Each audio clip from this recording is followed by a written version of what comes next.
Hey everyone, welcome. Good morning, good afternoon, good evening. This is Viper Strike 95 Flight Simulation, and today we're headed back to Norway. We're continuing off where we last took off here on Sunday.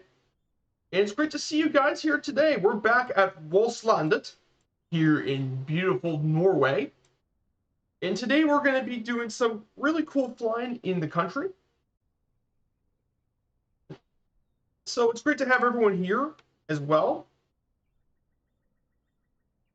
And this is going to be a very special stream for us today. We have two pretty cool flight plans as well. So it's great to see you guys here. So let's go over today's flight plan. We're actually going to be heading quite far up north of Norway, if you know what I'm talking about.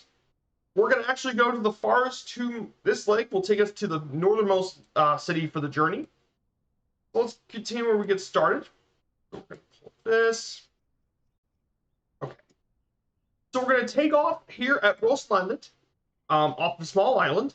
From there, we'll be flying about 190 nautical miles to our first stop here at Tromsø. We'll be flying through Lofoten. We're gonna fly through this area. Then from Lofoten, we're gonna head up through all the fjords in the north until we make our way down over to Tromsø, the Tromsø City Airport.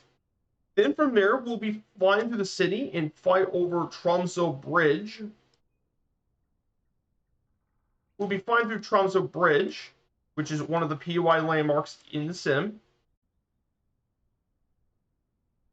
And then from there, we'll be heading to a straight line. All the way from Tromsø, we'll be heading to a straight line through more fjords, and we'll be heading our way to Hammerfest, the most northernmost city of this entire journey. One of the most northernmost cities in all of Norway. And that's where we're going to conclude today's journey from. So yeah, I think that's going to be a pretty good journey here today. 314 nautical miles today. So it should be a good one. So yeah, it's great to have you guys here. I hope you guys have had a fantastic weekend. I've been working on the notes for today's flight. So today, the plane I'm going to take to show you guys this journey, by the way. I guess a lot of you guys wanted to know what the planes I ended up taking for the journey. I'm gonna go ahead and show you. But yeah, Røstlandet's beautiful, by the way.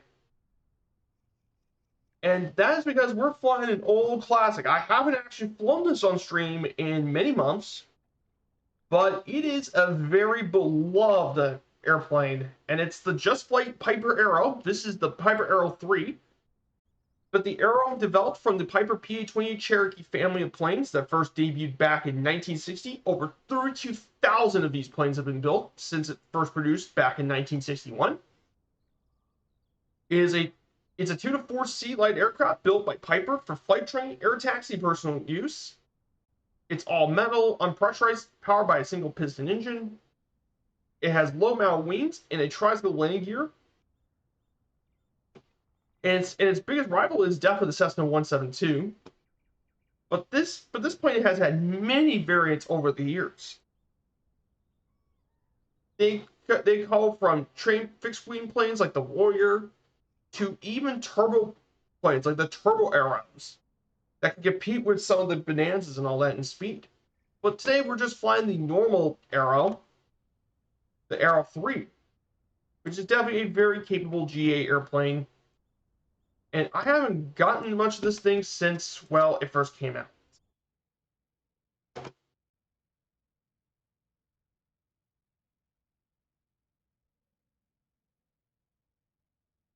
Let's go over and turn this thing on. So if you look at this for the first time, you can definitely see old GPS.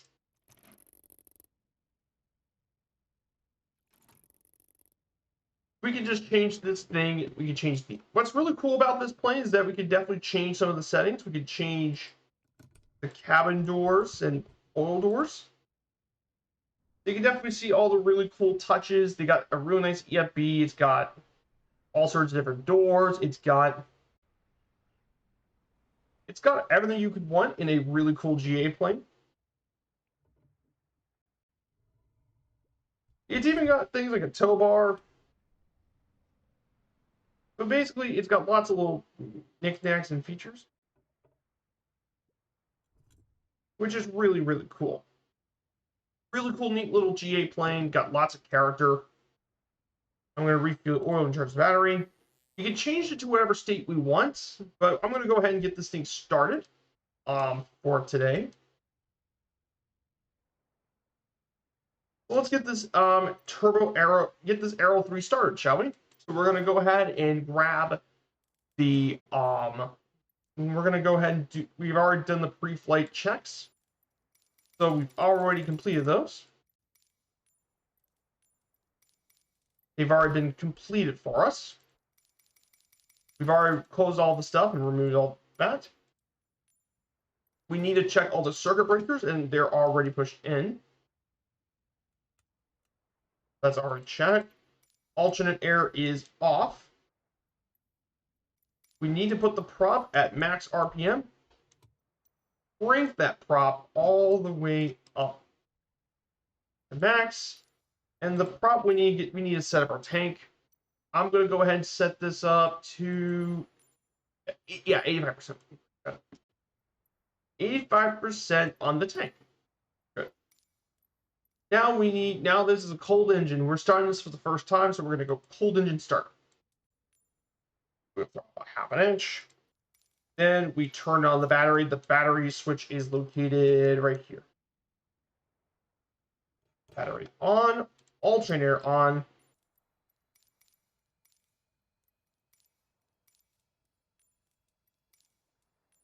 Then we turn on the beacon light.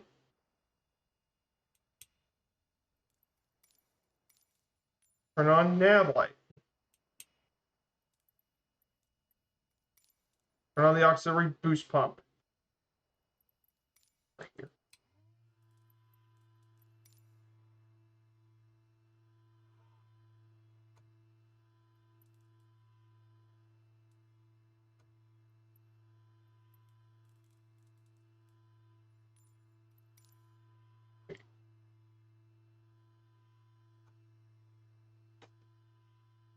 Clear prop. Prop's going to be clear. We're going to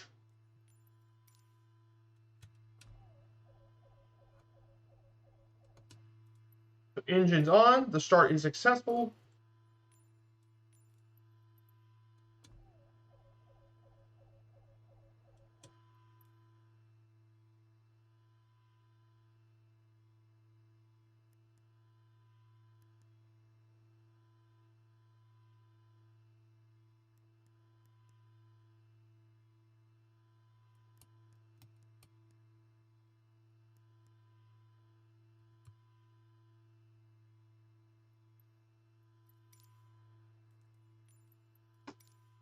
Hey, Chronico, good morning. Good morning, Chronico. Good to see you. So yeah, my sim sounds aren't working.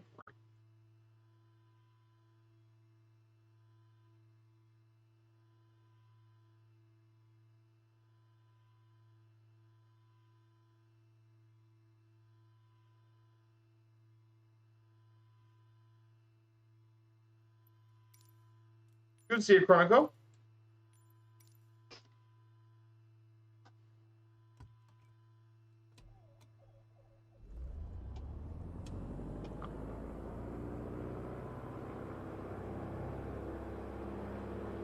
So yeah, everything's starting. Oh, whoops. So yeah, it looks like a fun trip today. It is. It's gonna be a fun trip. Yeah,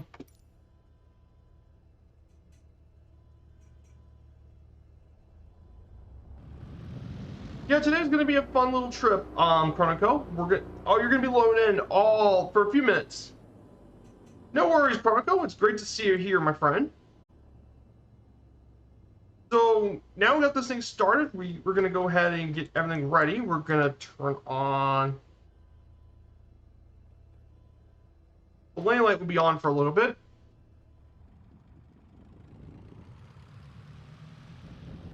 So the runway we're gonna take off today is 02. We're gonna take off we're actually gonna take off a runway 20. I need to set the heading compass. Change the SI heading to 31 degrees.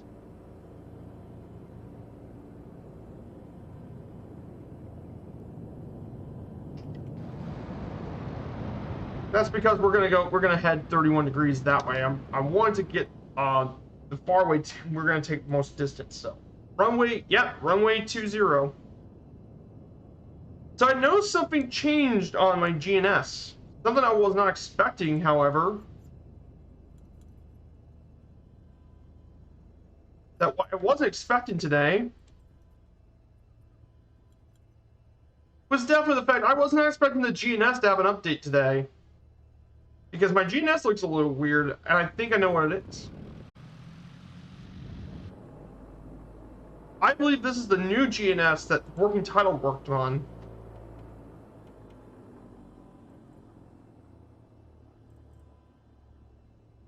So we're going to go ahead and get this set up. If you guys want to join in, I'm on the East USA server.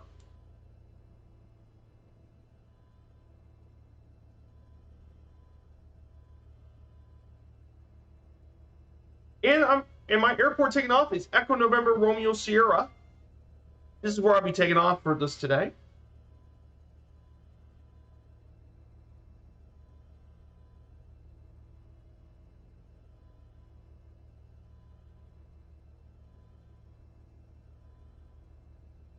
So just waiting for everyone to load in. So we're going to go ahead and get this.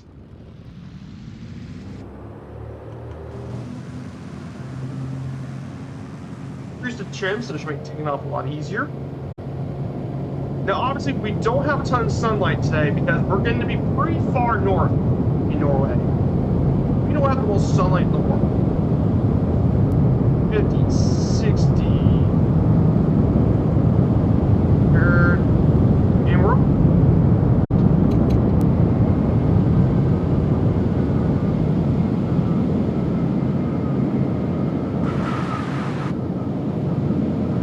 cruising altitude for this lake should be around 3,000, 4,000 feet.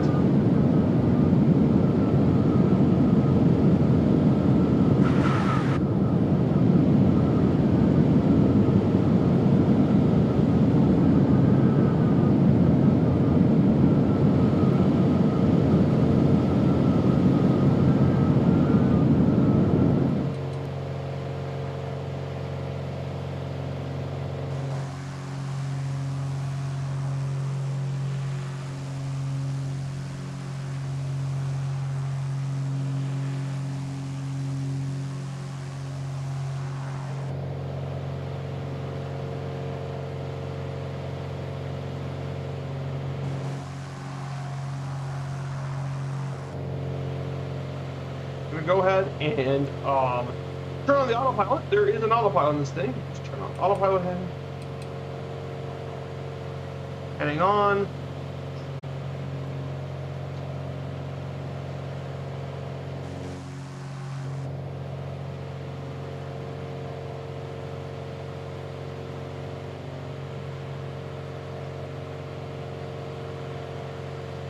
I've been wanting to visit this up way in North time. Glad to explore Northern Europe.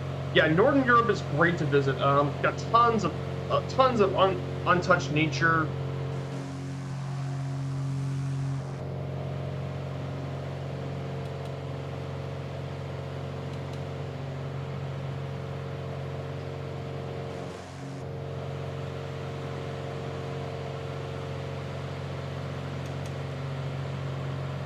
But I agree with you. This area's got tons and tons of great scenery as well.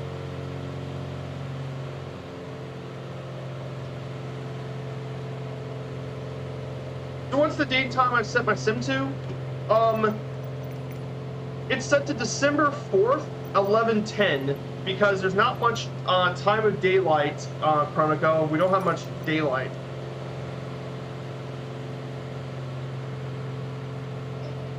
So we don't have tons of daylight, so it'd be best if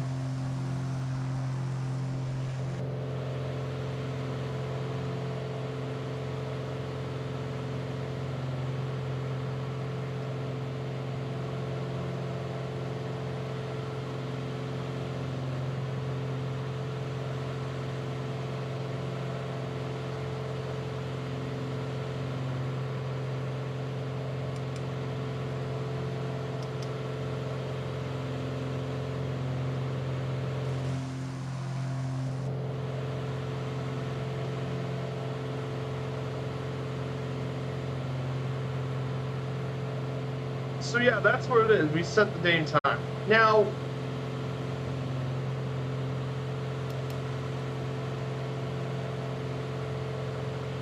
it's actually before I stay the plane, so I'm going to take it off autopilot for a little bit.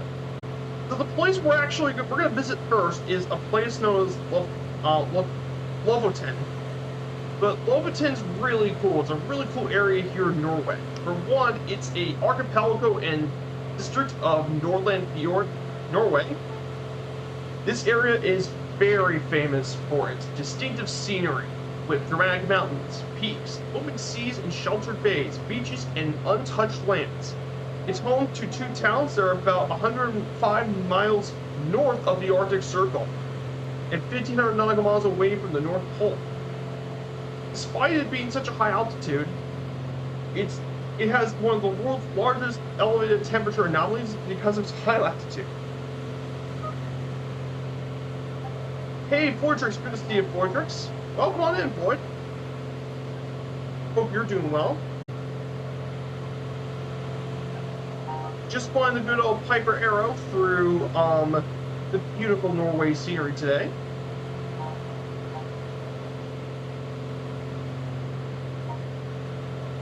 So this is Lofoten, it's coming up soon. So the history of Lofoten goes all the way back to the first human people, back to 11,000 BC, and some of the earliest sites to be found are about 5,500 years old, which is relatively young compared to some of the other parts of Norway.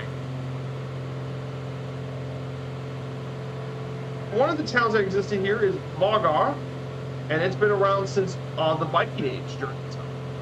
However, the islands are very well known for being great cod fisheries, especially in the wintertime for over 1,000 years, as cod migrate south from the Barents Sea and gather here to spawn. In 1941, the islands were raided by British commandos during Operation Claymore to help support a future diversionary attack against the Germans in December. And currently, as of 2017, the islands have attracted at least 1 million tourists every year. The server, Southeast Asia is my server. Chronicle, Southeast Asia.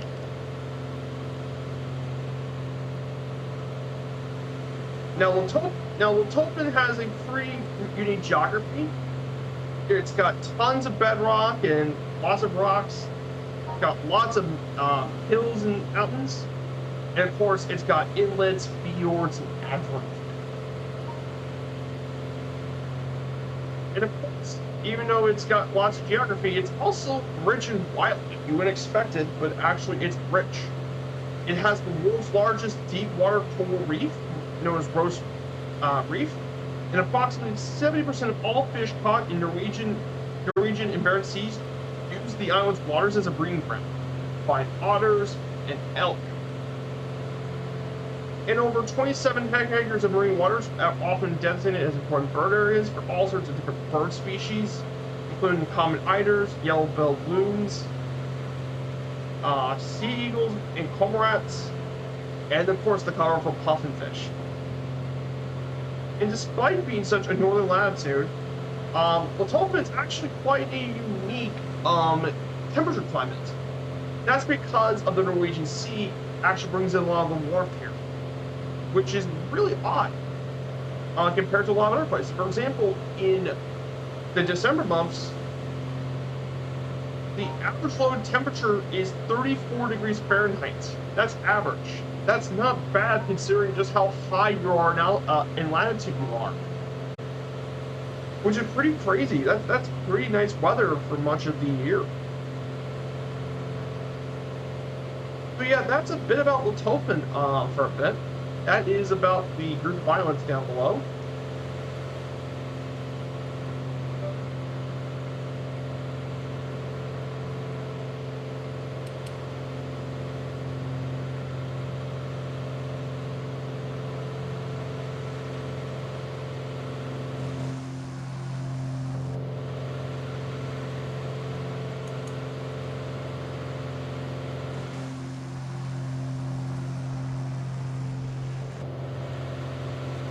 Oh, no. Do not come right. Try to get this I'm just trying to get this autopilot thing working. Just trying to get this heading mode working on this arrow.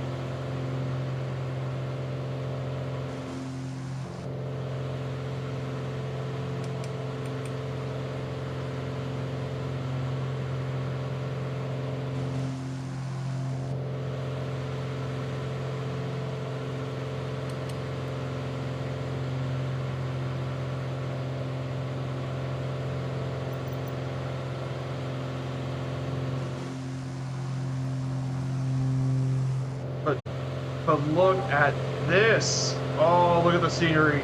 That's yeah, this simulator, yeah, we're getting to that part of Norway now. Beautiful scenery up here in Norway.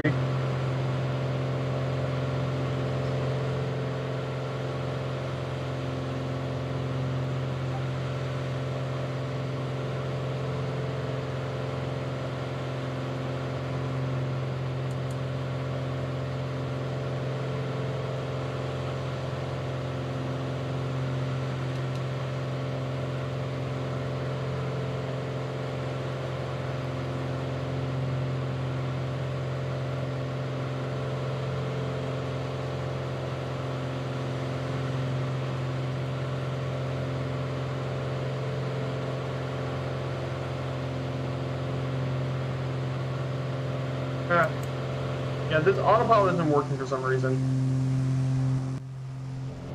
What?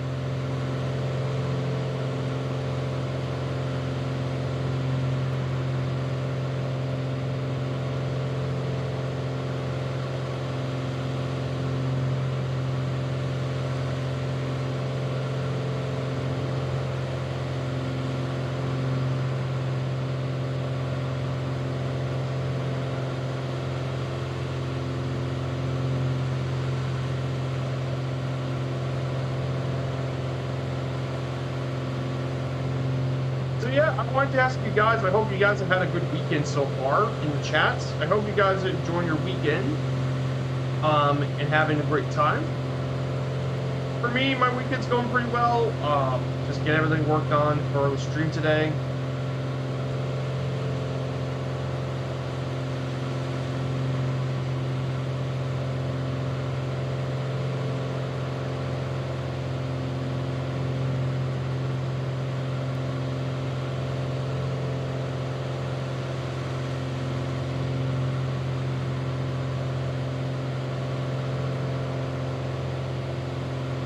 Yeah, it turns out my GNS actually changed this update. I noticed it's more of the real-life GNS 530 from the update.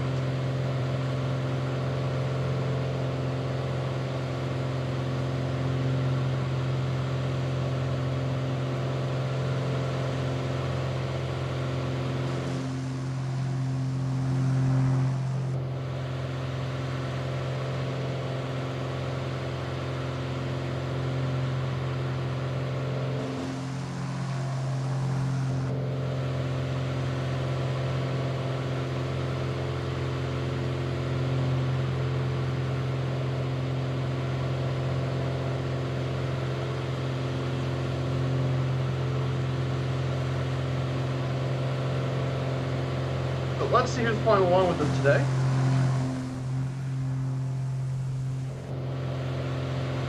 Okay. So flying today, we have Floydrix in the P-28 Arrow, and we actually have Chronoco in the Kodiak, which is a great choice for this trip. The Kodi is really good for this trip, so it's great to have you guys flying with us today. And man, look at the sunrise. Oh, that is just stunning. The sunrise, man. Beautiful today here in Norway.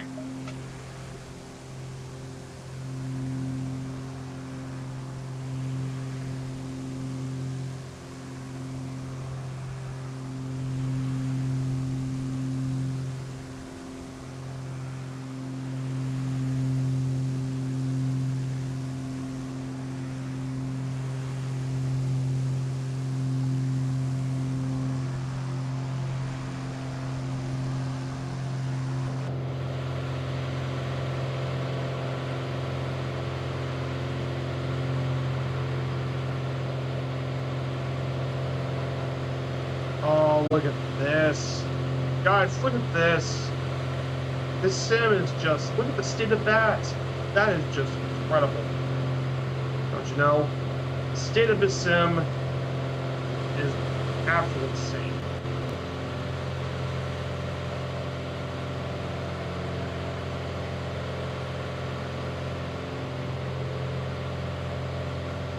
Just incredible.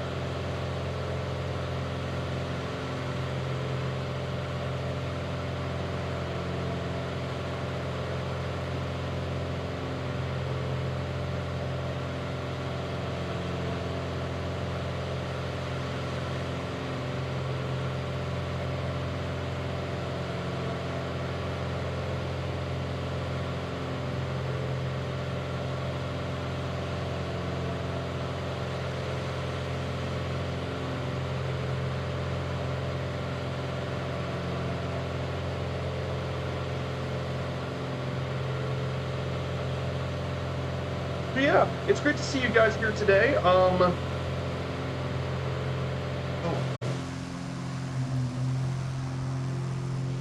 look at this! Look at the mountains on this. You can definitely see why this is a very popular tourist destination area for a lot of tourists. I mean, just look at the state of that. Like that is just stunning.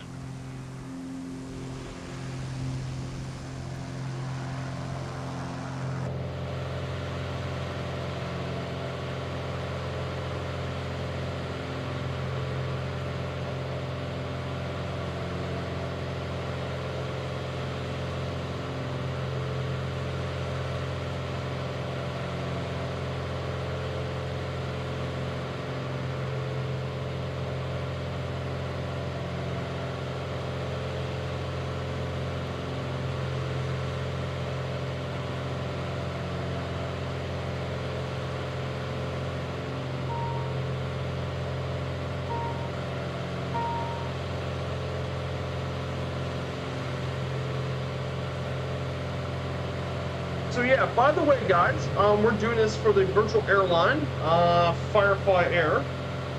That's where we just want here it is. Firefly Air is right here. So feel free to actually it is gorgeous here. I know it's. Yes, this is the one with all the different PUI landmarkers. Tropico. Yes, this is the one.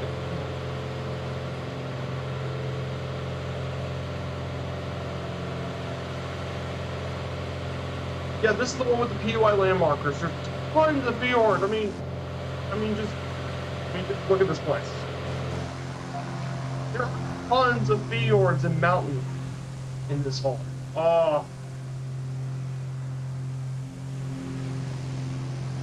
What an absolutely gorgeous day today.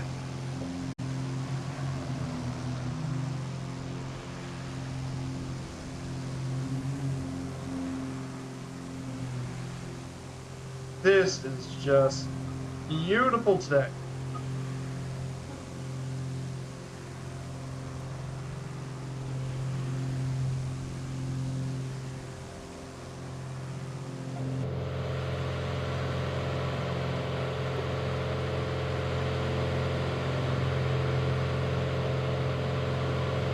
The state of this is just insane. This is absolutely beautiful. This is like the peak beauty of Norway. Now, originally, when we did this flight plan, originally, if you go through a straight line, you would miss all of this. You wouldn't be seeing any of these beautiful fjords, mountains, and uncut nature of this place. You wouldn't. You would just fly into the river beside it.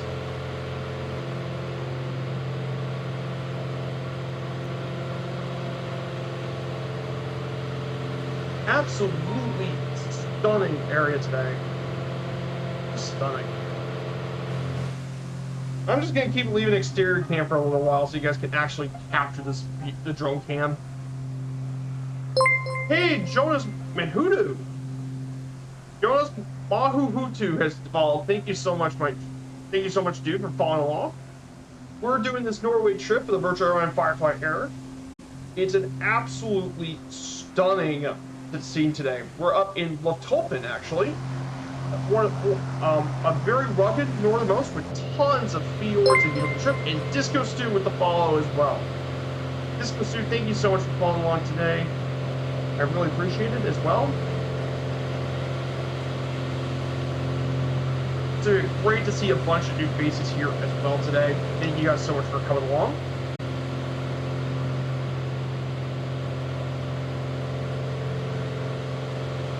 I mean, just an incredible scene here today. Now, for guys who come here for the first time, this is me, Viper Strike 95. I do lots of research on all my streams. And earlier on, we had some notes about Lothoven, including the climate, geography, and more. But I have some extra information. This area has been very popular with rock climbing and mountaineering, especially in the summertime, which the daylight is 24 hours of daylight in the summer. It's also ironically popular for surfing. Yes, surfing actually is a big deal here in September, along with cycling and more. And of course, it's featured a lot in pop culture, from in literature like Edgar Allan Poe's Descent into the Maelstrom, in Jules Verne's 20,000 Leagues Under the Sea, to television films like The Grand Tour, and more. So definitely a very, very beautiful area, and it's very iconic as well.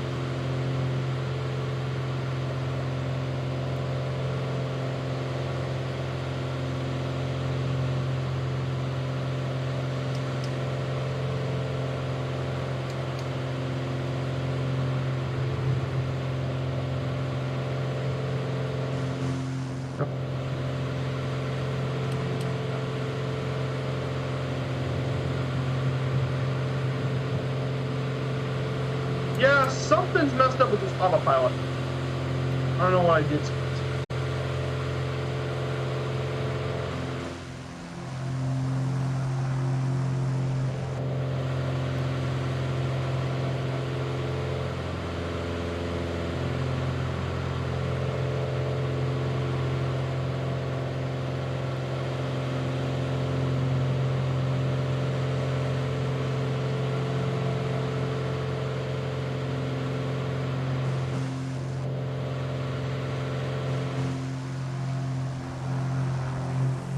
Do you use the WPP mod by any chance?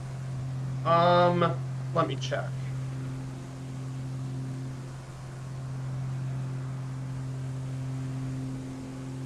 I do use Weather Preset Pro. Yes, I do have the mod by any chance. Yes, I do, Chronicle. I do have it. I do have Weather Preset Pro.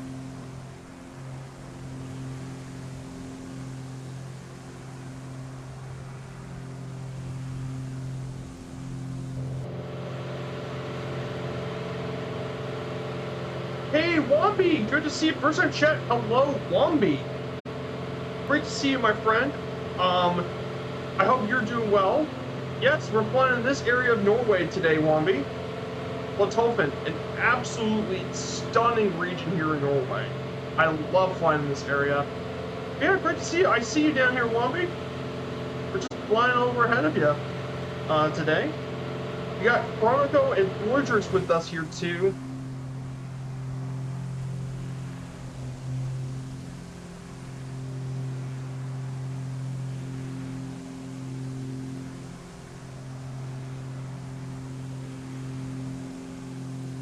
But yeah, great to see you, Wombi. I hope you're doing well, my friend. So we're doing these flights every time. Do some scenery and aircraft development. Ah, awesome. That's awesome you're doing it. Keep up the good work. I know you've been working with Foxtrot of his hangar. So I wanted to tell you, keep up the good work, Wombi. I would like to see one of your next projects coming soon. We're actually currently heading straight to Tromsø today. So we'll be flying over ahead of you, as always. But like I said, it's great to see a new face on here as well. If you guys want to, I have a Discord as well. You can check out my Discord if you're interested in wanting to catch up on my latest streams and content.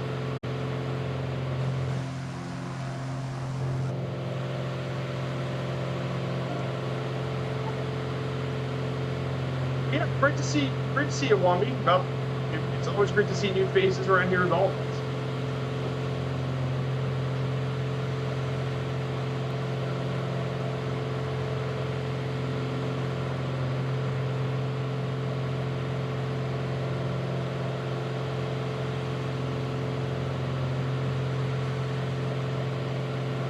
Yeah, beautiful, beautiful area today, guys.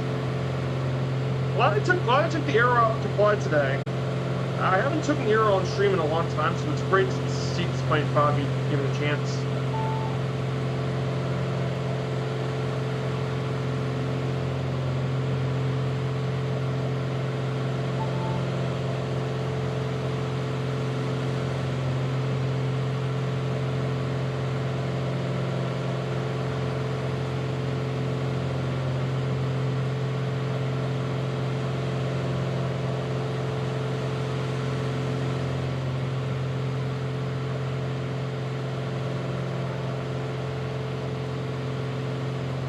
So there's Wombi down here. There you are, Wombi. Nice to see you. Live weather's interesting today, he mentions. ENRS is always great for crosswind practice. Ah. Yeah, unfortunately for us today, I'd rather keep the weather in the few clouds because I wanted to keep the weather nice for VFR. Because I know in real weather, this area can get quite windy and stormy and all that. And I would like to actually avoid that.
It's minging. Yeah. Yes, live weather's a no-go for VFR, unfortunately.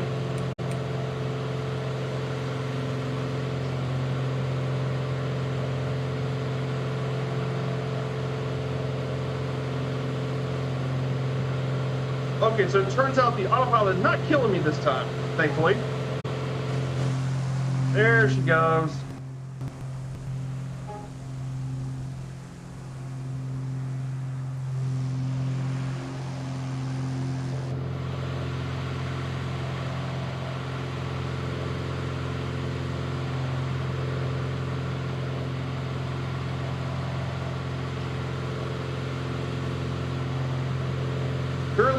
It's very low clock hour with some reasons showing time burning through 15 minutes across the runway and just switched to rain for a bit of snowfall. Ah, gotcha.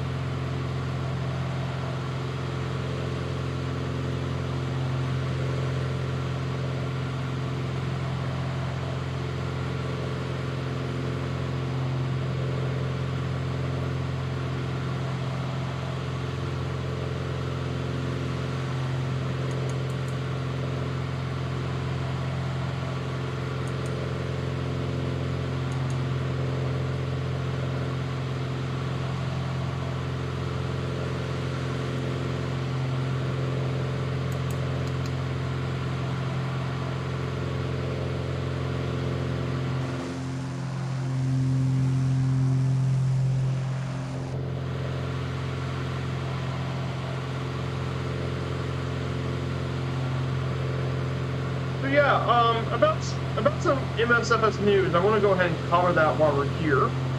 Do some scenic flying over Norway. So a couple of news as well. First off is going to be some content news that just released. BM World and AmSim released Seattle Tacoma, their own take on Seattle International Airport. Then TFDI opened up their own MD-11 pre-order. They're offering 1,000 copies for $80, which is quite a lot.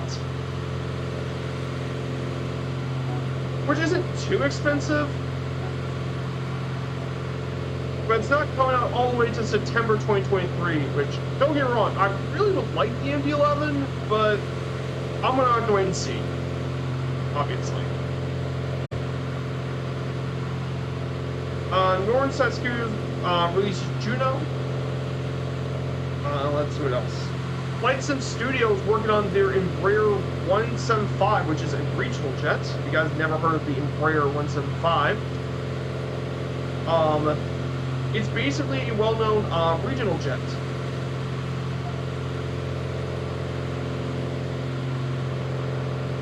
And this thing actually looks really, really good. And I'm gonna get my hands on it because I have the Boeing 737, which is a pure airliner, but I didn't really have a regional jet, so that would be a really cool addition. Here's a pretty big news you guys are going to be having to see. The wonderful folks at Gottfriends, the guys who created the Discus Glider, the Optica, well, they come out with a brand new plane coming actually in only 3 days in December 7th. That's because they're coming out with the Vilga. Yes, the PZO Vilga is coming out in December 7th. Now, if you guys haven't seen Can Do flying this thing, well, this thing's an absolute beast of a plane. 350 horsepower engine. It can come with big tundra wheels, floats, and more. And it's going to be priced at $35, which I know sounds expensive, but remember the kit box was priced around $30, and that plane was an absolutely wonderful push plane. Though this is anywhere near the quality of a kit box, this is going to be an absolutely fantastic push plane, and you're definitely going to see me getting this thing. This has been one of the planes I've been wanting for a long time as a Phil guy. So definitely a plane I would be ecstatic to have. And finally, the last thing as well.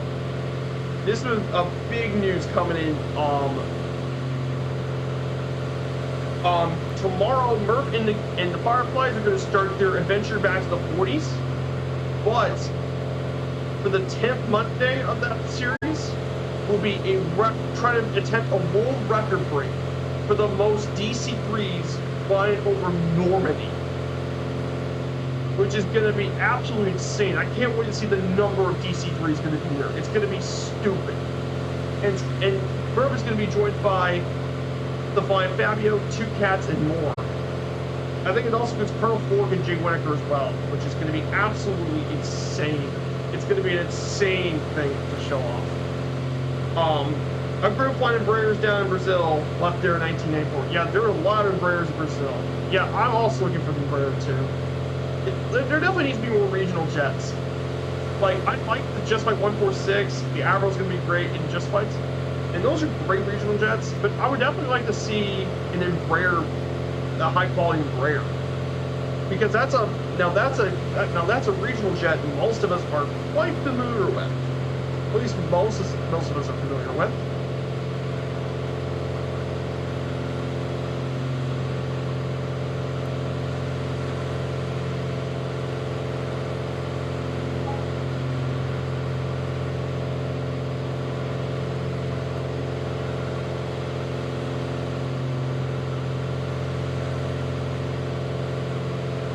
So yeah, and I also agree with you, Chronicle. I am very excited for the Vilga too. Yeah, exactly. Gottfriends puts a lot of work in their products. I mean, they helped out with the Gottfriends team helped out with the kit box, so they definitely put a lot of quality in their products. So I really enjoy their Optica. I need to take the Optica back in the air again, but yeah, I'm very excited for the Vilga. I'm going to definitely get it for the day it comes out. I'm definitely getting my hands on that Vilga.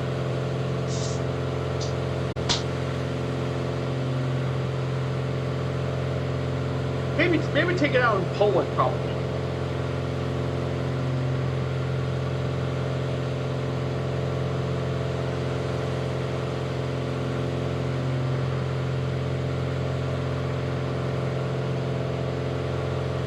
But yeah, $35 is not a bad price, especially if you know the quality of it.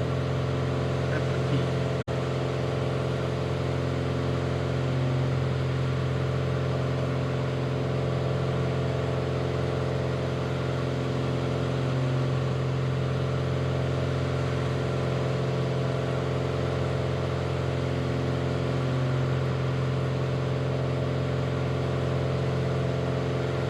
So yeah, that is all the news I wanted to share to you today from the folks at MSFS Add-ons. So big shout out to them for the news today.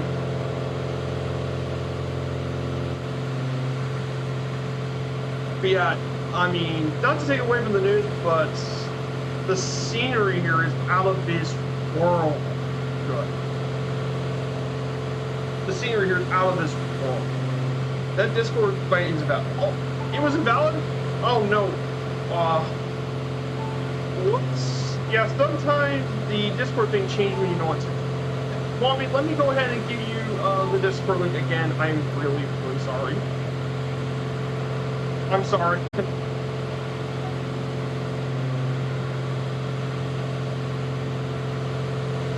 Okay, Wombi, here's the Discord link. If you like what you see, guys, and you like what you see, and you haven't followed yet, why haven't you followed? Smash that follow button if you haven't. If you like what you see, if you like what you see, and want to support the channel, please follow this channel as well. It would be well worth your time. About the beautiful trip in Norway, but yeah, the scenery here in this area is just incredible.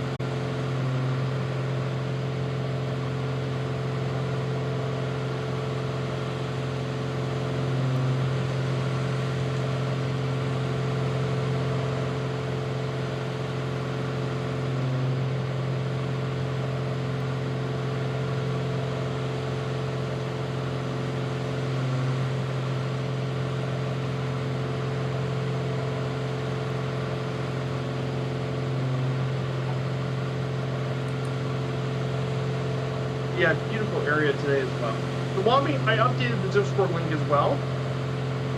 So yeah, okay, I got you in the Discord, Wombi. Great, it's great to have you here as well. What are you flying today? I'm not familiar with this plane. Oh, Chronico, the plane I'm flying today is the Piper Arrow 3 from the wonderful folks at Just Flight. I got this particularly on Sim Market. I got it on sale a couple of months ago. But you can actually get a bundle for this thing. You get the bundle for this and the Turbo Arrow as a bundle. I got it from Sim Market, and I got it for like $40 US, which isn't bad at all. You have the Arrow 3, Turbo Arrow, Arrow 3, and Turbo Arrow 4.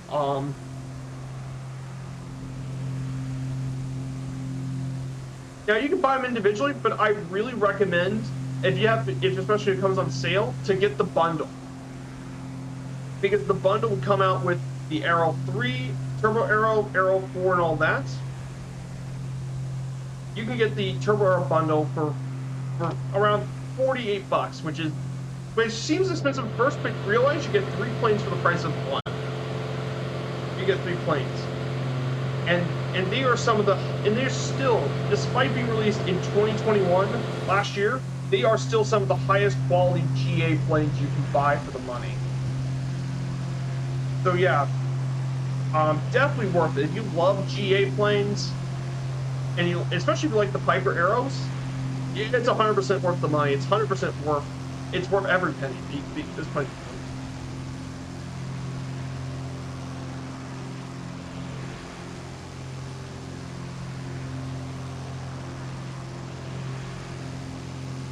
Yeah, definitely we'll wait for the bundle. Yeah, if you get it on sale, the bundle will be around $35, which would be absolute steal for $35. But yeah, definitely worth getting there. There's some things you gotta work out with it, but it's not so bad. But man, look at this. It is absolutely stunning today. Look at the state of that. That is just... oh. That is... the state of this is just insane. This area of Norway is probably my favorite so far. Oh, man. Just... like, this area is great too, but this, yeah, that is definitely the most beautiful area. Tons of scenery. Plus, in addition to this as well, there's tons of little things next to this thing. You can change your GPS settings. It has state saving. You have oil battery. You can turn off and change equipment. It's also got quite a few really cool liveries as well.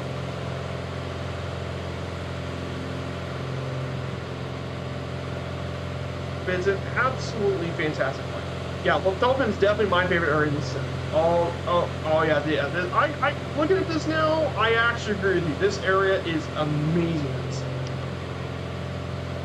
Absolutely a great area in the sim. Absolutely great. It's fantastic. I mean, it's untouched nature, tons of hills and all that. It's beautiful.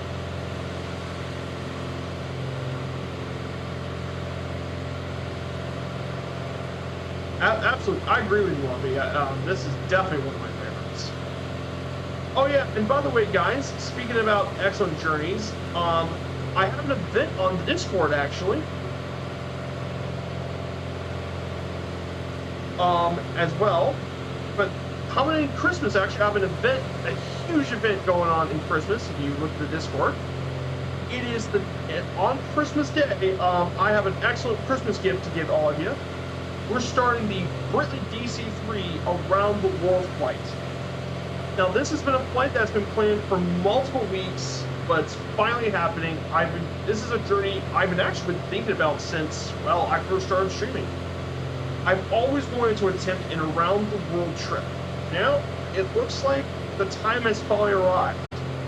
I'm gonna bring the DC-3 and flying that plane around the world, recreating the historic 2017 Britley DC-3 flight as Britley took the HB-IRJ, which is around 77 years old, the oldest plane to ever cross around the world from Geneva. We'll be visiting all sorts of destinations around the world, from Athens to Tel Aviv, Dubai, Phuket, Tokyo, Anchorage, Seattle, Boston, New York, and lots of amazing destinations we're going to be visiting on that around the world trip. But yeah, it's going to be amazing. What route do you tend to have on across the Pacific? Good question. Well, I have the book here. So I have a DC-3 book called the Icon DC-3. But the way they did it was they actually had extra tanks around here, and they flew all the way from Orbido and flew all the way to Alaska with the extra fuel tanks, and they landed here at Shemya Island. And then from there, from Shemya Island, we just go through much of the Alaskan islands into all the way to Cold Bay and then to Anchorage.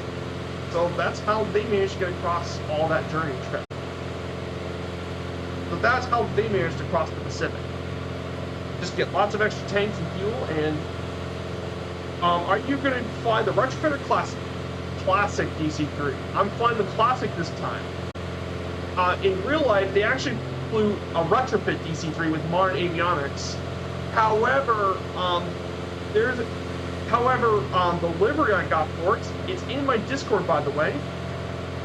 If you check the Discord, and go to my Discord and type in the, if you look at the chat, one of the channels is the DC-3 Britley channel, and it will give you the livery, and the livery is actually in the classic DC-3. So I'll be flying the classic DC-3 for the trip. So I hope that solved your question, Fligrix. So it would be the classic DC-3. And also, the retrofit currently has a heading bug issue, which you can set the altitude, but you can't fly with a heading bug. And I know that sounds weird, but the reason that's an issue is because for my flight, I have I'm trying to follow the exact flight plan, and it's not super, and a lot of it's not even in a straight line. It's got some waypoints they flew in, so it's easier to have a heading mode set into it to match the heading. So that's why I'm flying the classic diesel. So I think that solves your question, boy. Gonna get some.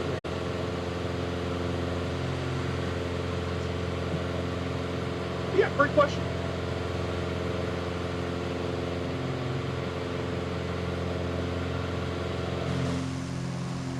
So guys, flying along today, we have Goofier Manatee, we have Lloydrix flying along.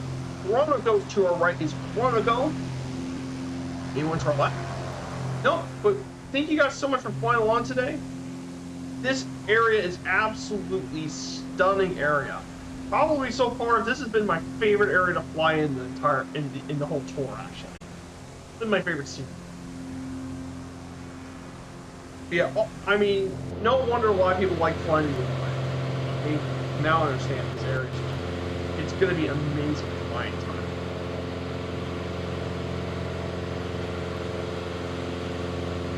In terms of leg, how much longer to our leg?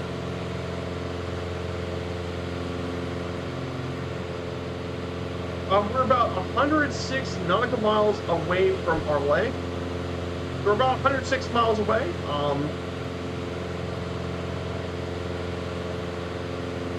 From our trip. But we don't have too much longer. We're just about 40 minutes. It's going to take a little bit. But on the other hand, with all that time, we can enjoy this beautiful scenery.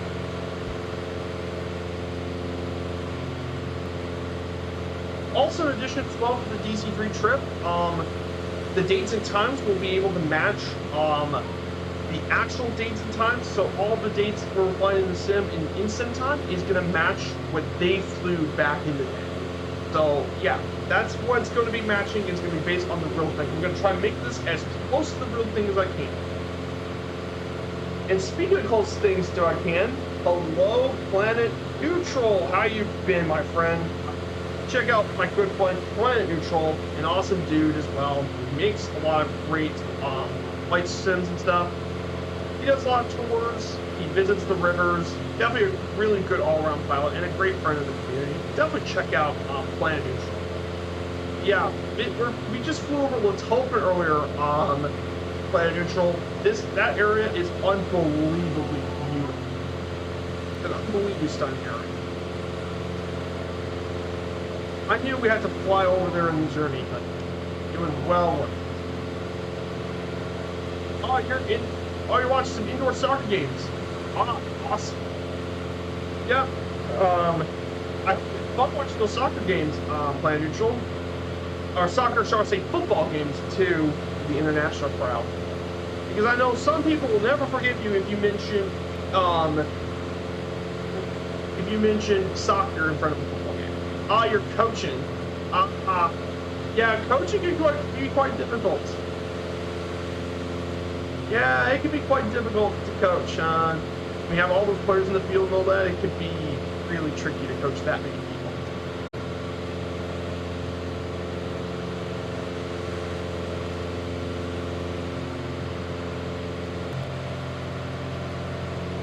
Yeah, I do a lot of it.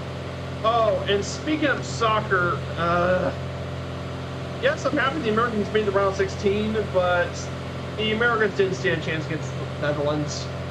Though, to be fair, I kind of expected the Dutch have a great soccer team. Dutch are really good at football, so I'm not surprised.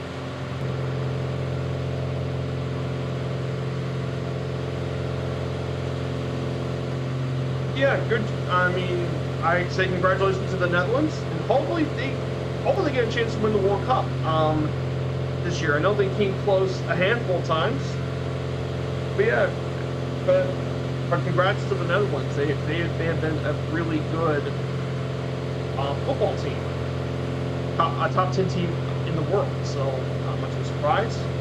And Argentina beat Australia as well, so that sets up our first semifinal game between Argentina and the Netherlands.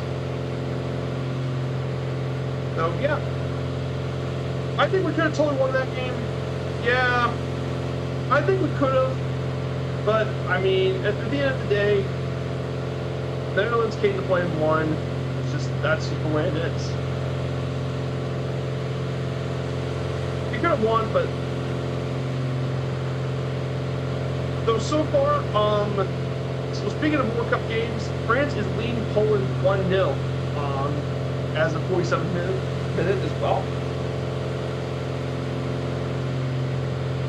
And then later today we have England and Senegal, which is one of the only two teams from Africa to make their way into the round 16. The other one being Morocco.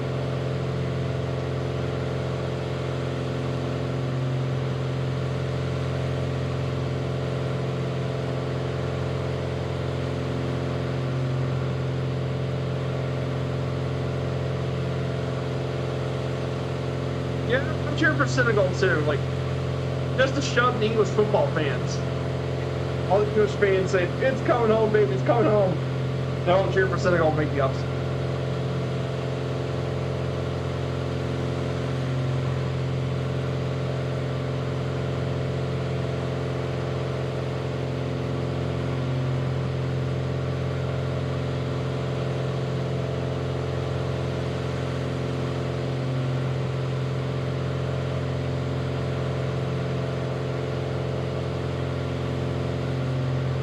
Do you think we'll reach Tromsø before the sun sets down?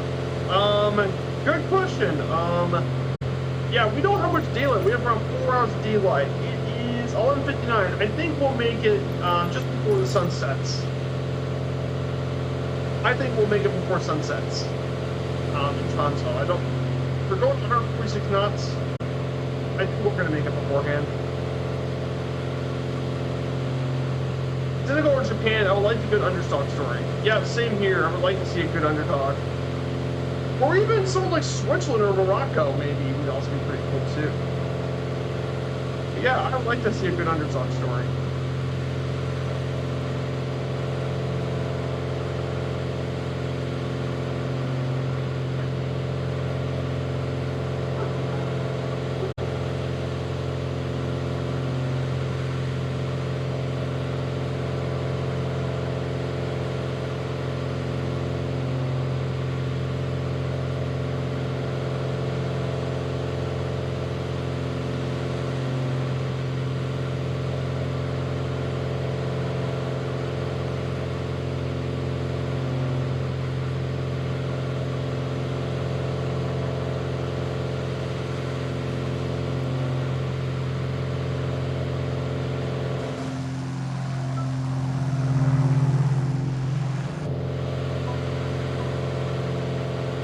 Been great to see you, Mongo. I hope you're doing well.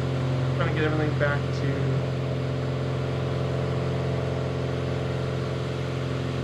But here's the thing, though. This will be the last leg we get further this high north.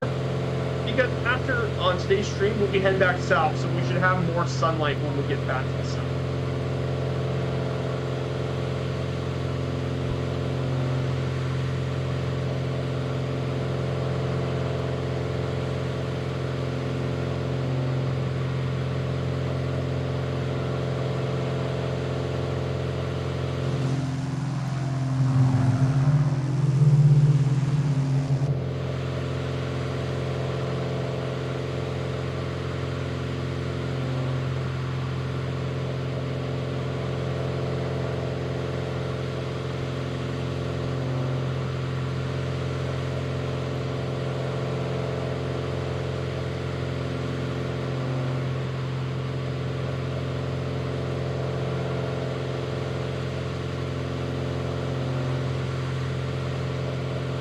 Actually, I think I know how far is you.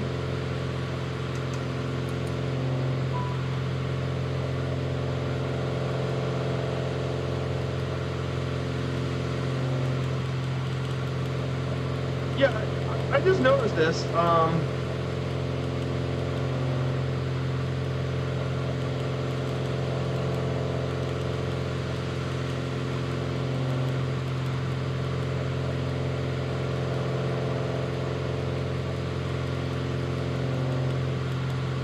the GNS 530 changed today.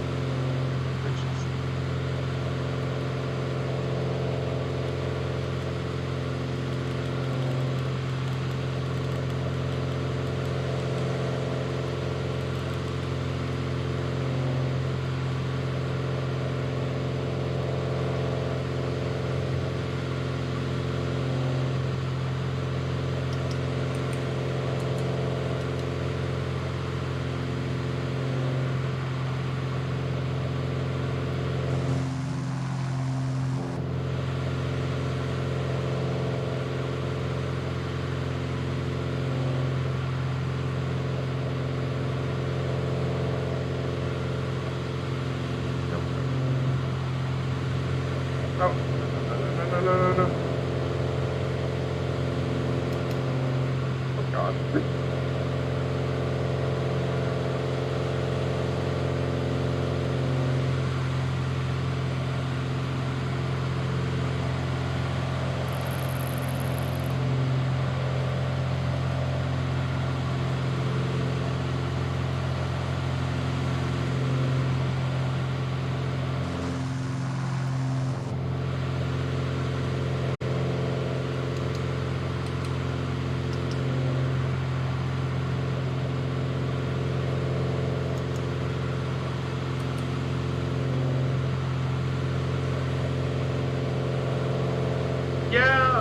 I'm trying to get this autopilot thing working for some reason. Sometimes it doesn't work, sometimes it does.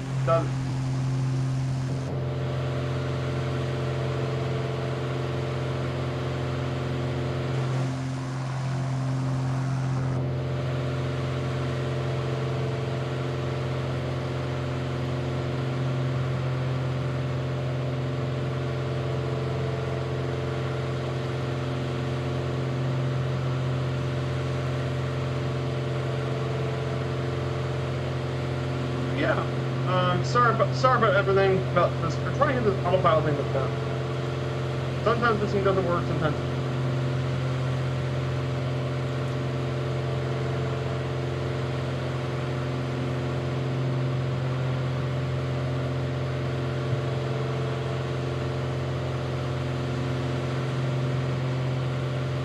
I not tried the new GNS in the marketplace due to the incompatibility, but it looks nicer. Actually, I didn't even download this thing. Here's the thing, I never downloaded the GNS update. It actually came with the simulator, funnily enough. I didn't even download this update. It must have came out with the update.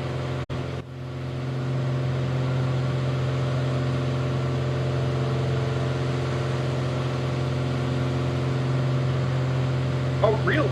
Yeah, I never even downloaded it. It must have it came automatically with this thing.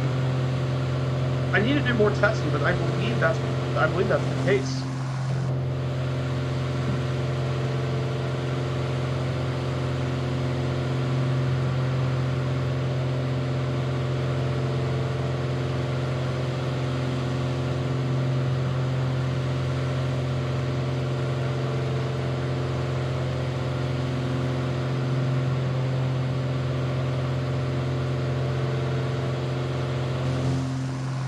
I'm in the beta, I haven't downloaded the new one. And still appeared on the old GNS. Oh, that's weird. Maybe it's with the Arrow, maybe? But this was never on the old Arrow. Yeah, this is very, very...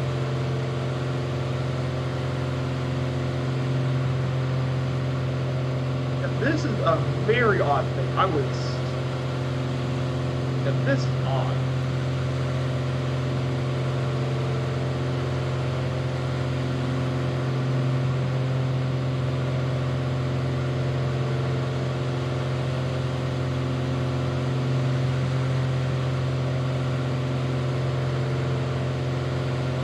But yeah, it appears to be, from what I'm looking up, I believe this is the wordy tiled GNS.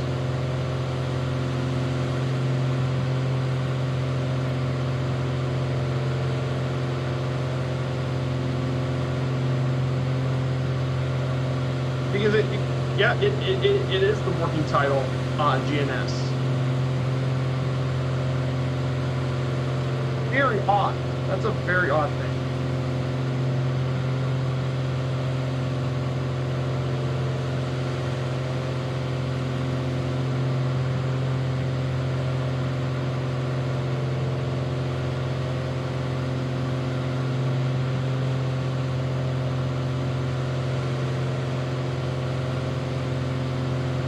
At least the good news is, at least I got the navigation back to the way it should, so.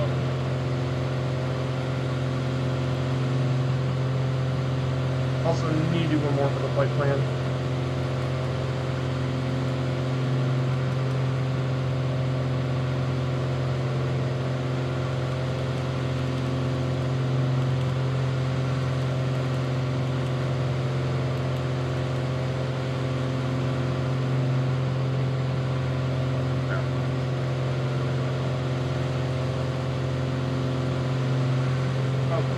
Class music isn't playing.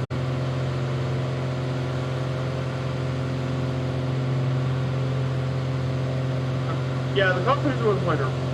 Yeah. We're bringing out a bunch of news, but at least the good news is that now we got the autopilot heading back. We can actually not have to fiddle around anymore with it, so we might be able to make it work before it's dark.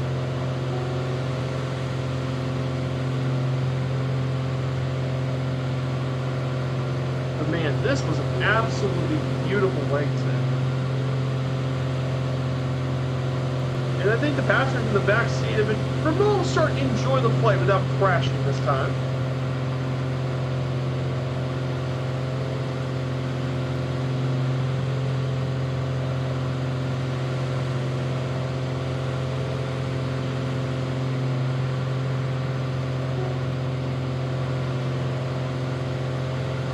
So yeah, guys, I want to ask you in the chat, I hope you guys had a great weekend like before. I hope you guys had enjoyed your weekend and enjoyed life here as well.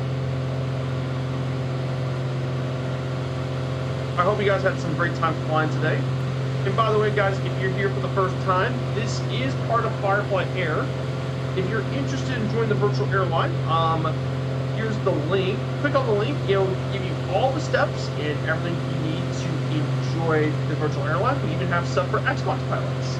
And of course, we also have fantastic liveries done by some amazing people, including Cyrus T, Mizui, and Brendan. And speaking of this, the leaderboard update, the league tables have been updated, and we're only 381,000 XP away from our new hub. So we're going to get a new hub by next week, which is pretty awesome as well. I'm not going to tell you which location it is, but I'm probably going to give you a hint. It's not in the United States or Europe. That's all I can probably tell you.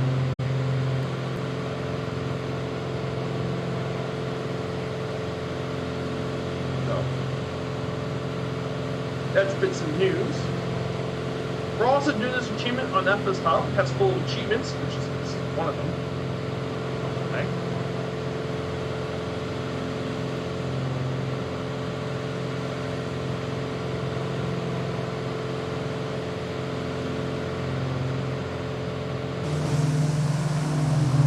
The flight along on this trip, we have Flordrix.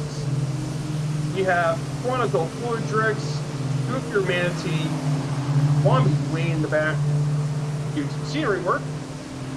Hey, Shark Cheetah 360, hello. Good to see you first time in chat. Shark Cheetah, how you been doing? We're flying over Norway today on our journey here. This is leg 7 of our journey here in of our Norway trip. This is 14-leg trip across Norway. We started all the way down in Kristiansand. We went up the Nordic coast to Stavanger, then Bergen, Ålesund. We visited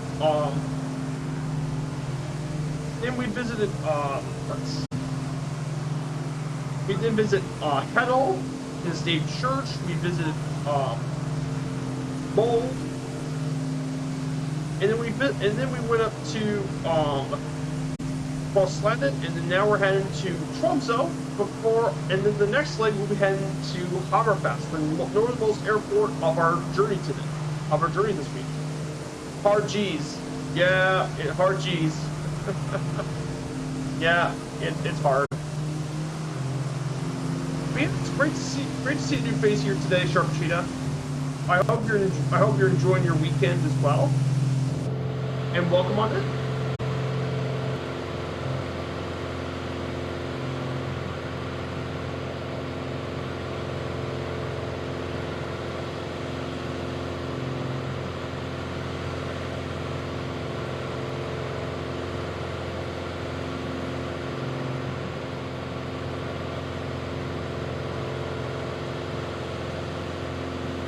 So yeah, we're getting pretty close to Norway today.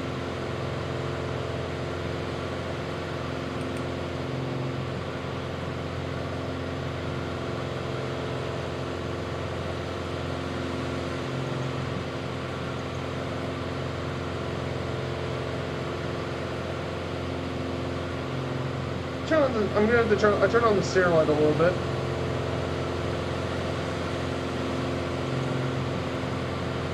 Yeah, so now we have some light in the cockpit.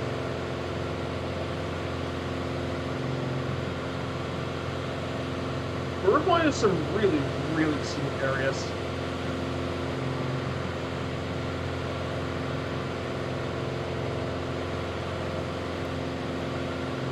This area in general is just really scenic. This is, we're flying to Underdalen National Park, is where we're flying at now.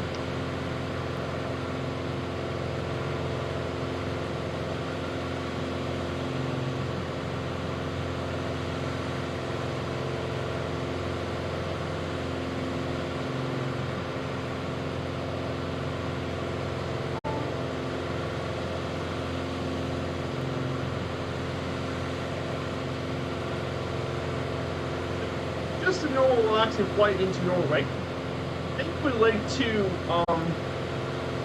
thankfully the second leg in our journey is going to be much shorter, 114. And now that I entered the coordinates into the GPS, sec course 042.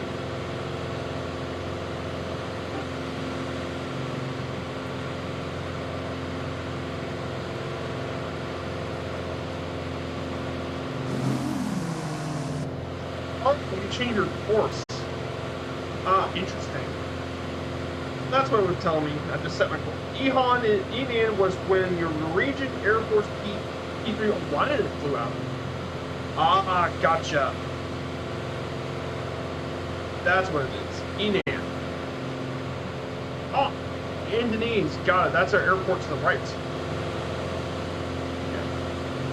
Past it, but that's where that airbase is at. That's where they flew the Norwegian Air Force to arrive. Probably checking for Russian submarines up there because I bet you Russia's fleet does a lot of stuff in the Arctic.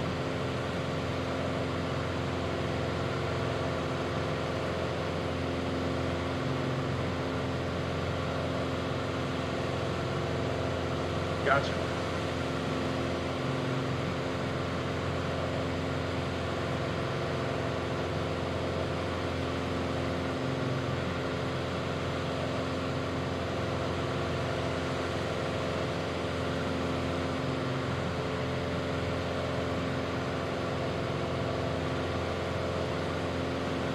So let's see how much further we are. We're about 60 nautical miles away from making it here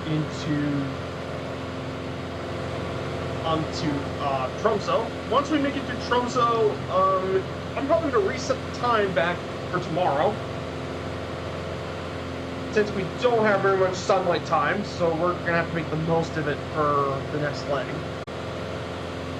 The airbase would likely be closed when we switch over to the P8 Orion, which will be stationed at Echo November, Echo November. That's right, Hammerfest Airport.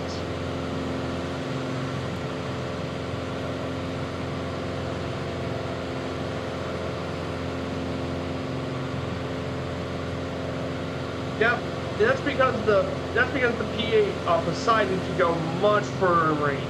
It goes much further and faster. So there'd be no sense to put one closer out there when you can fly the bigger, faster, and longer range P8s.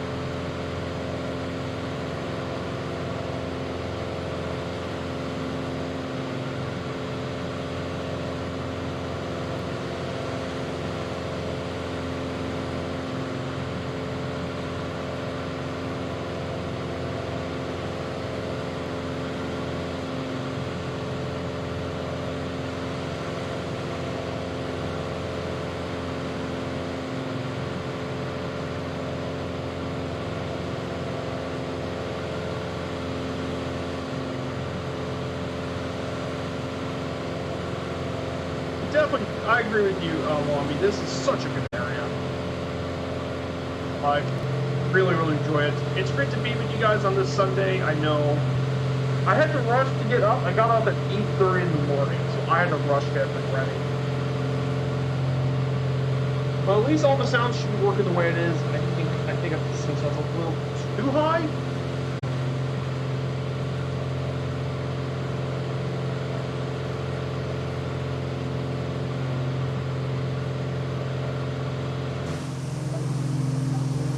Yeah, all sorts of awesome people flying with me today.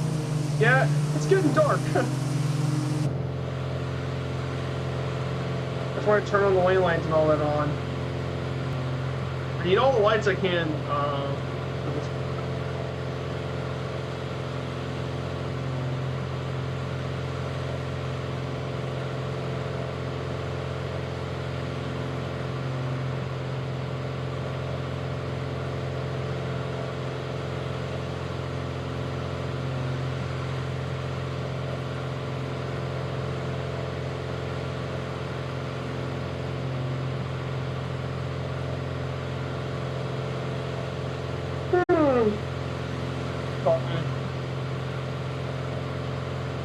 So, a couple more Norwegian stuff about as well. So about some more facts about Norway's geography. As well. So there's quite a few other facts and stuff to learn about.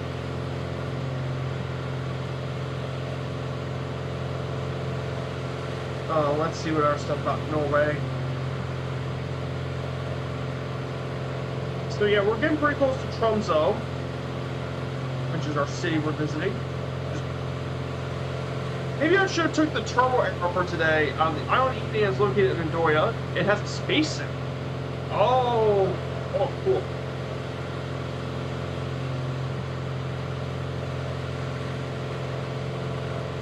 Oh, that's cool facts. Thank you so much, Wombi. Yeah, there's still a lot I don't know about. I do a lot of research, but I do it as we fly. But yeah, Ian, Andoya Airport.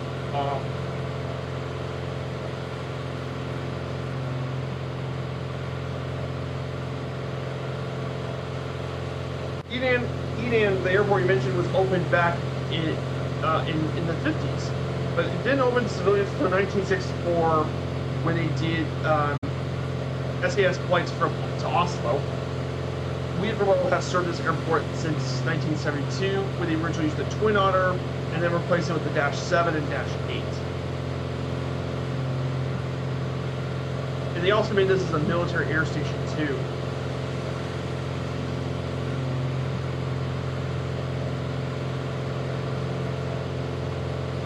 Yeah, speaking about the Dash 7, I'm really wanting to get the Dash 7 as soon as I can.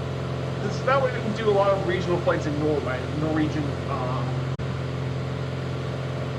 regional flights in Norway. Wombi also mentions there was an interesting incident in 1995 when the Russians took a research rocket for a missile American sub-launched ballistic missile.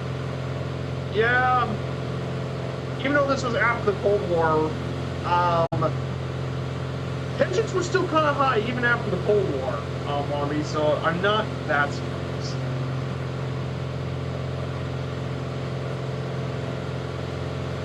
I mean, what do you think the Russians were trying to prepare for the previous 40-plus years?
yeah, I think that's...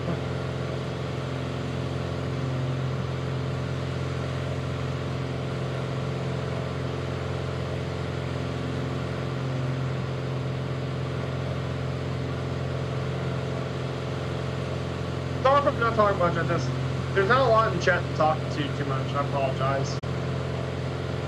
But yeah, I'm definitely waiting for the Dash 7 to come out pretty quickly, pretty soon. I mean, there's so many things I can do with that Dash 7. Got tons of bush trips to think about with this thing.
Yeah, the Norwegian Air Force still scrambles fires about once a week to intercept northern borders. Yeah, it's kind of understandable why they would actually need to secure the northern borders.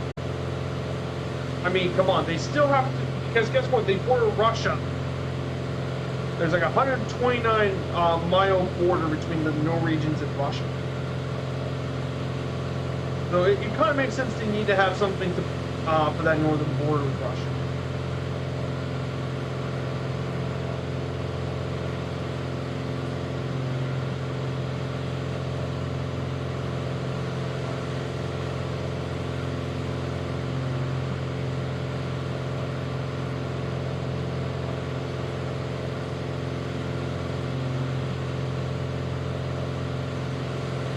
Yeah, we're pretty close. We're about 145 nautical miles out, which is around 30 nautical miles. We're only just 30 nautical miles away from Tromsø. I think we can make it.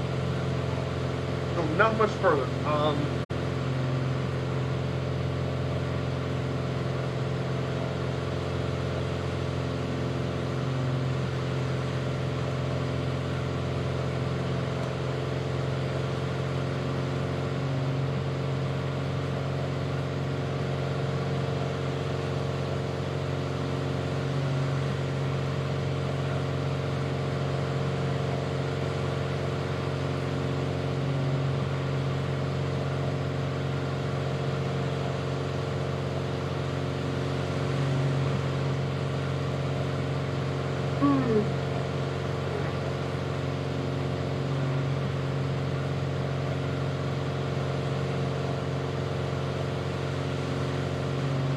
So it turns out I've been doing some research about Scandinavian Airlines. Scandinavian Airlines, for guys who don't know, is the national airline of Denmark, Norway, Sweden, and Sweden.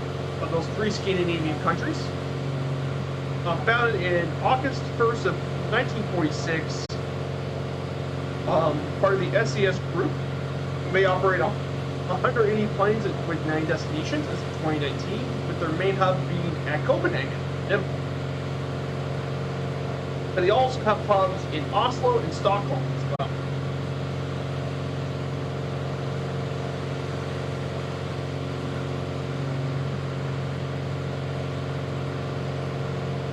And they operate all sorts of planes. They operate all sorts of planes that are currently used or no longer used. They operated planes like the Douglas DC-4 Skymaster, the Douglas DC-3 Dakota. Some of them even flew the old Junkers JM-52 seaplanes.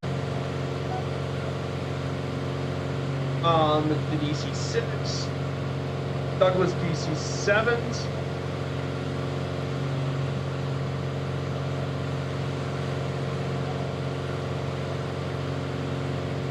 the Converse CB 440, short haul stuff. Then they got one of their first jet, the Sun Aviation Caravelle 210. Then they operated their first, the Douglas DC-8. Then they also operated the very interesting Convair 990 for 4 years.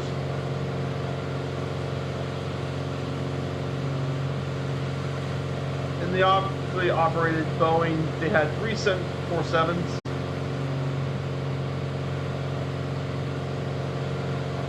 And then they moved to the Airbus A300.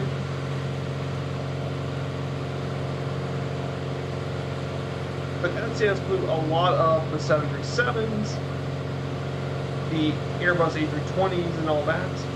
But most of them flew the A320neo. Definitely a pretty cool little airplane as well.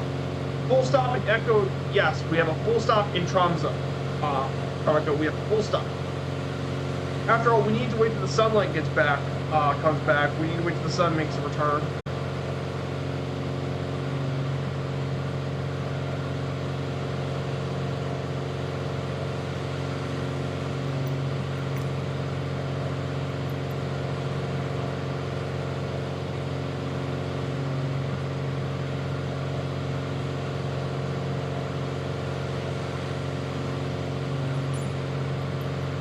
But yeah, you can definitely see, I was just adjusting the time settings. There is not much light.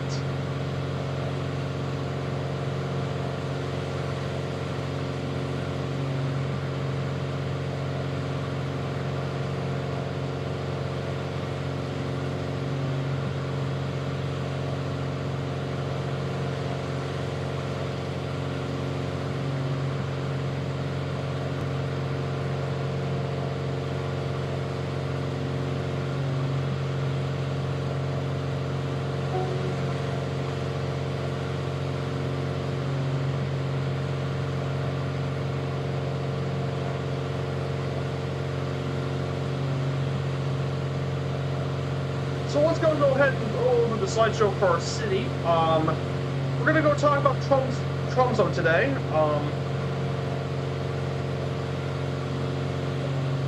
Okay, Tromsø is going to be our city here today.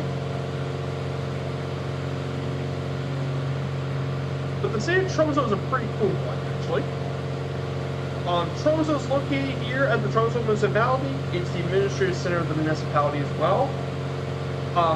It's around 5,250 acres of land. Its population of 64,000 people, which actually is quite dense because it's 3,000 inhabitants per square kilometer of land.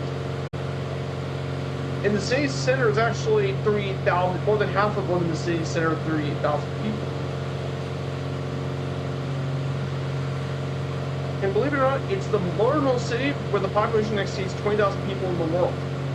And it's the third largest city north of the Arctic Circle, behind Murmansk and Norilsk in Russia.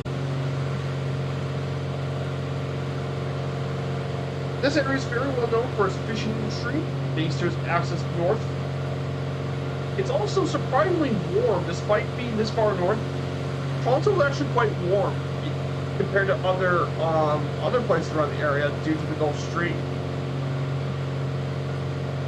And surprisingly, the city center of Tromsø actually has the highest number of wooden houses in northern Norway, with the oldest one dating back to 1789. The city is the cultural center for the region, with several festivals taking place in the summer. And it's also famous for being the birthplace of Torunn Britling and Sven Berg of the electronica duo of Skip. And Lenny Martin have grew up here too. It's definitely a pretty famous little area.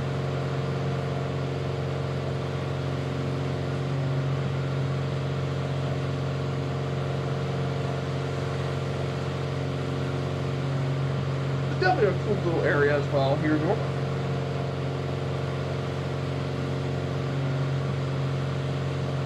I'm going to go ahead and disengage the autopilot here.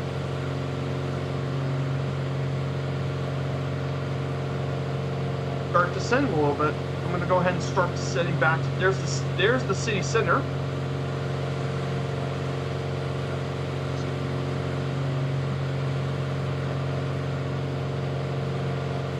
Yeah, there's Tromsø and there's the city center, and you can see at this end of the island there is the airport right there. So we're going to actually visit the Tromsø Bridge, by the way. It's a POA landmark here in the city, in the center, by the way.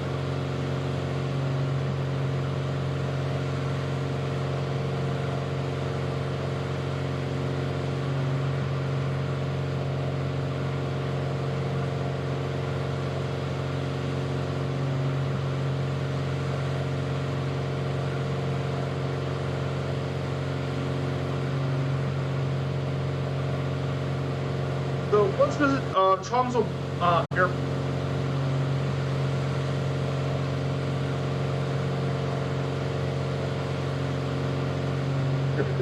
Tromsø Bridge is located here in Tromsø. It's actually one of the first cantilever bridges here in Norway.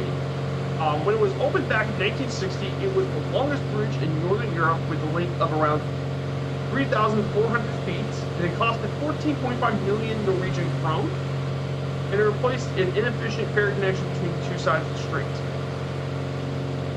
However, it had severe congestion issues, so they actually built a tunnel in the 1990s.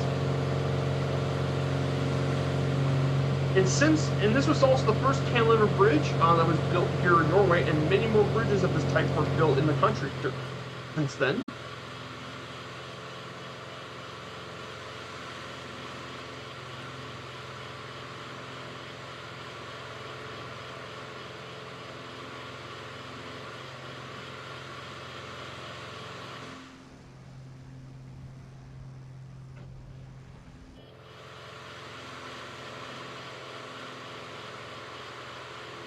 There's Tromsø Bridge, and finally for the last airport for this route.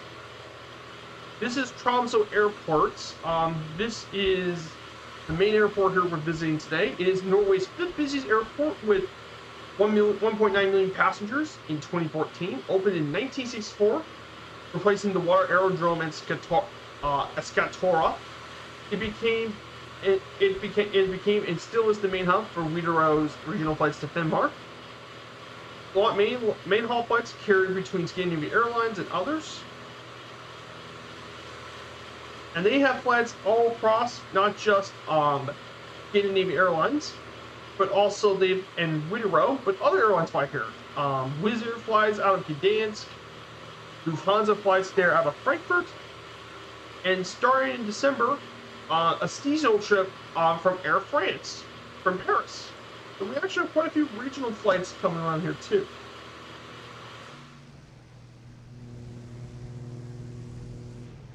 Let's see if the bot's working today. Let me go ahead and predict. Oh, the bot's. Hold on one second.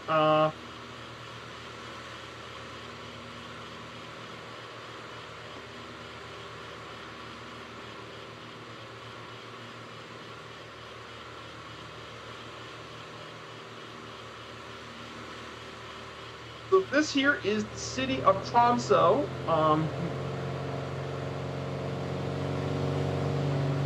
Here's our city of Tromsø.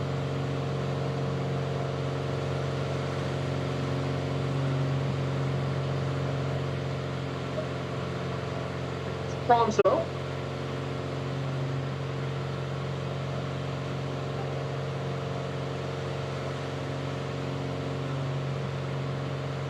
But man, this is a great area to visit.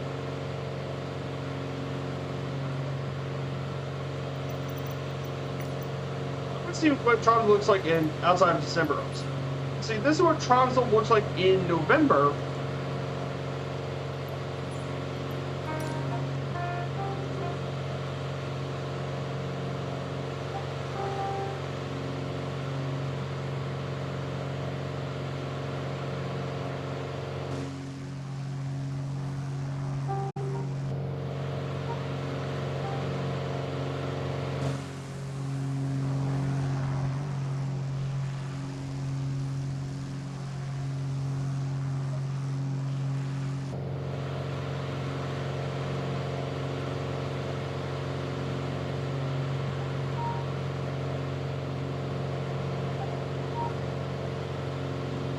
Alright, guys. So we're gonna land. I'm gonna land straight on runway 36. We're up.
It says here negative 180 on my lane rate monitor. So the lane rate monitor says negative 180.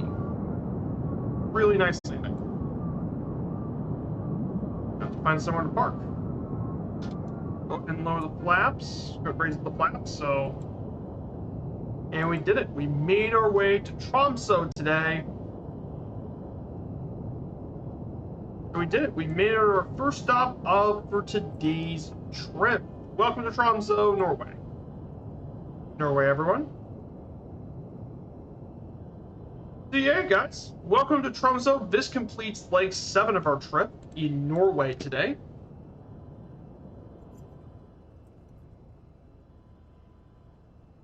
This should complete our Norse weight achievement, which it was. It's complete. So we now have that's halfway through the trip, by the way. We're halfway done now. We have 7 more legs left to go, for today.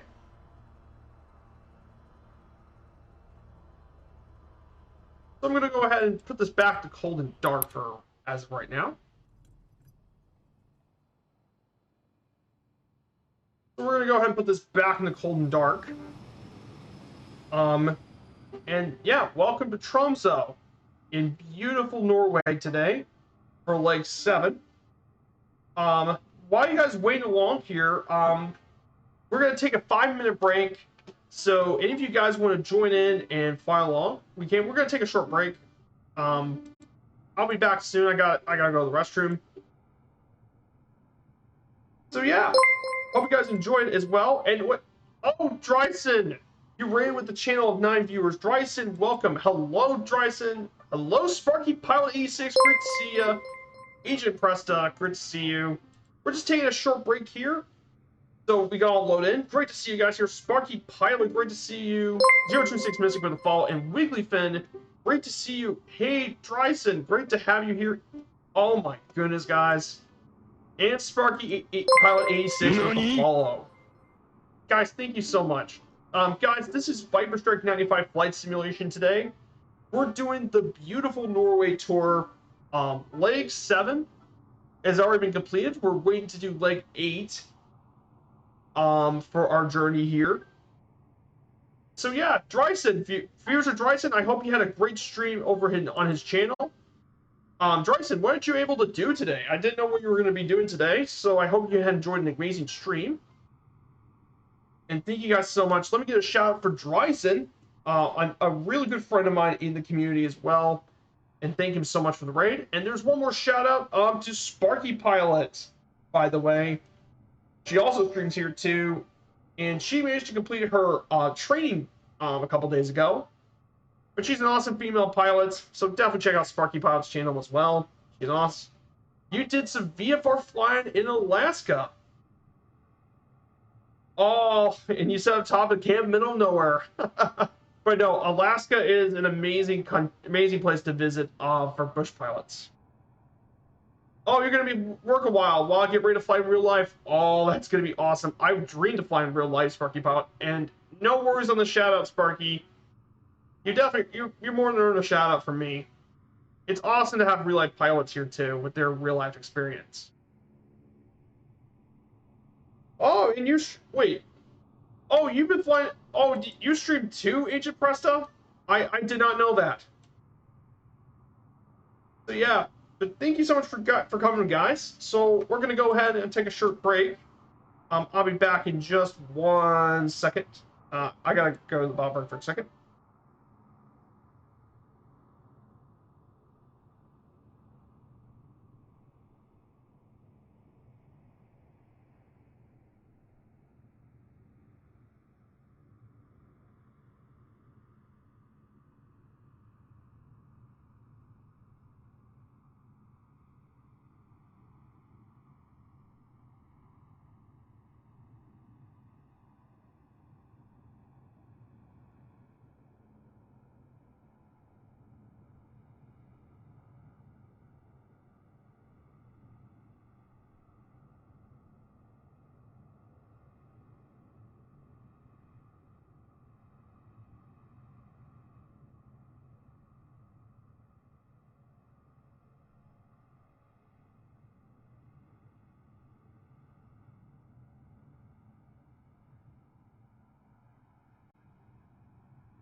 We're back. So we're back, guys. Good to see everyone here. Let's go ahead and get this thing back started. Let's get this thing started, and we're gonna go ahead and change the time back to 10:32. Like I said, we don't have tons of light as well. We don't have tons of light, so everything.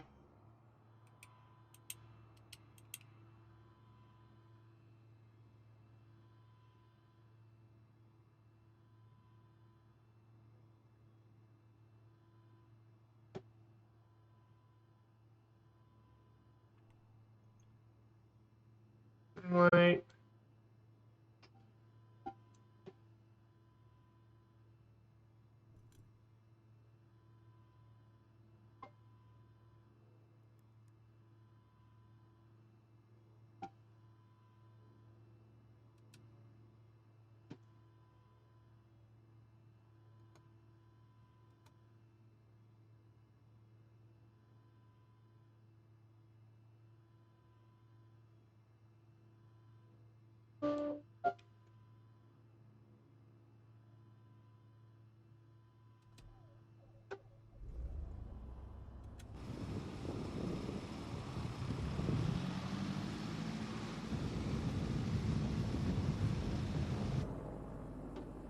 Yep. Everything's back started.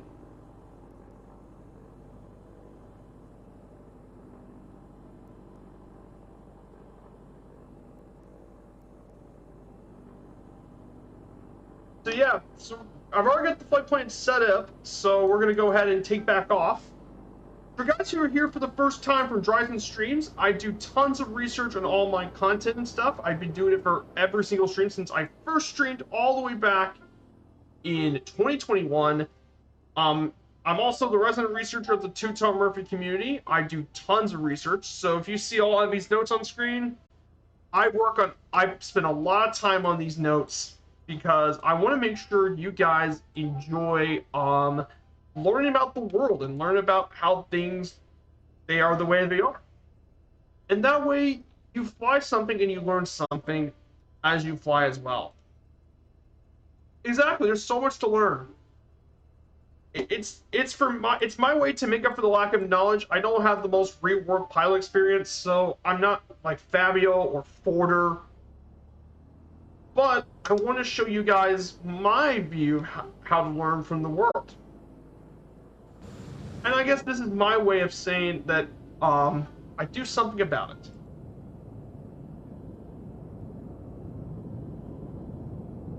But yeah, we have so many amazing people here today. So yeah, very happy. So for this one, I'm gonna go ahead and do this. We're gonna climb to around, I believe, I think we're gonna climb to around same thing as last time. We're gonna climb to 4,000 feet. And we're gonna do ENTC-ENHF. By the way, guys, I'm also doing this for the virtual airline program, virtual airline Firefly Air, part of the Two-Tone Murphy community. Completely free. You don't have to pay for anything for this virtual airline. All you have to do to be part of it is just click on the website. Let me go ahead and post the command. Yeah, Tromsø's really, really nice. So, okay, we're gonna get parts. Oh, look at this. Floydrix is taking the Vision Jet. I still want to get that plane. But I know a lot of people really like it though. So it might be a plane I'm definitely get my hands on in the future. Not now, but in the future.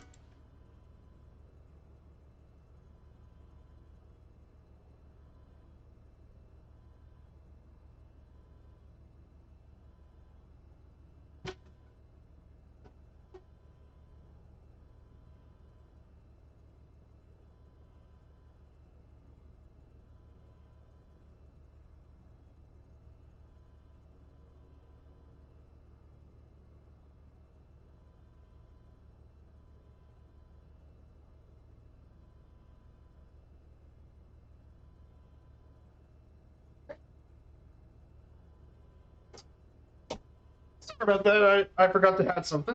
But it's a good time to wait for you guys to get back. Yeah, Tromsø is really, really nice. And you actually visited in real life. Yeah, I would love to visit a lot of Norway. But Dryson, here's the thing. Earlier on the stream, we visited a place called Lofoten, which is all the way in the north. We visited Lofoten earlier today. And we're going to go ahead and get this thing off. Ground. Oh yeah, Lofoten. Yes, Lofoten is amazing. You don't have to ask me twice. I agree with that. I'm torn on the Vision Jet. It's beautifully made, but I don't have a use for it. Yeah, it's for the same reason. If I wanted a long-range business jet, there was the Citation Longitude, which can do a lot of the business jet needs. But I can absolutely see the point on the Vision Jet. It's a jet for the smaller airstrips. And I agree with you. It's a beautifully made plane. I know Flight Effects did a lot of work on that to make it a really, really cool plane. I mean, I might get it, though I'm going to probably wait a bit before I get my hands on it.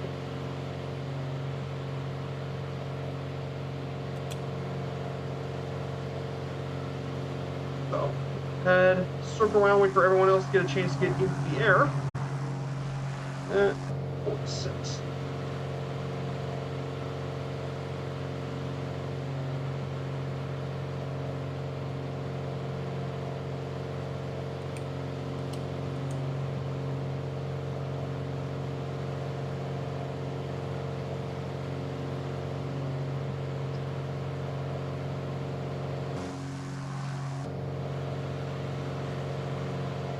I bought way too many planes. New rules. Please wait for sales. Yes, that's what I'm waiting for too. I'm waiting for the sales.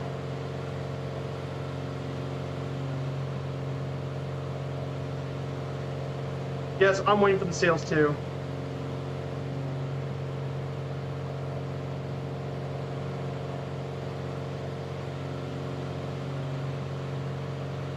Yeah, same here. I'm gonna wait for the sales. As well. I would, especially if you bought way more planes than I do. But I'm just waiting for the right opportunity as well.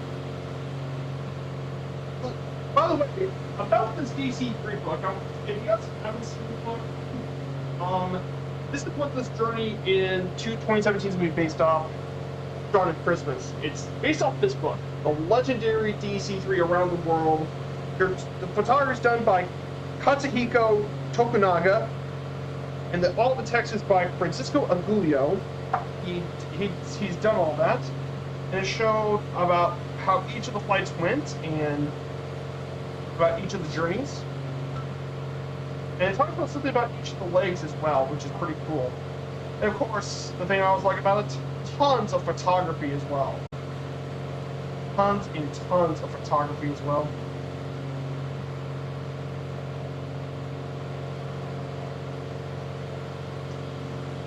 So, have a cool book.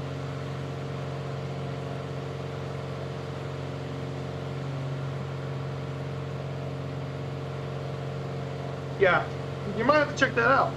Yeah, I definitely think it's definitely very interesting.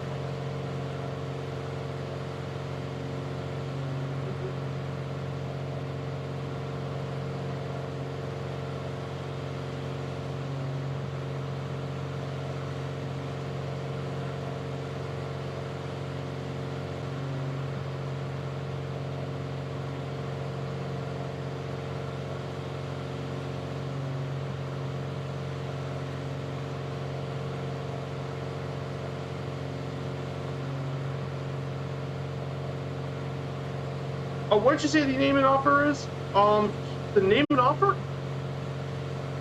The name of the book is Back in Time, the Legendary DC-3 Around the World. And the author is Francisco Aguilio with photography done by Katsuhiko Tokunaga.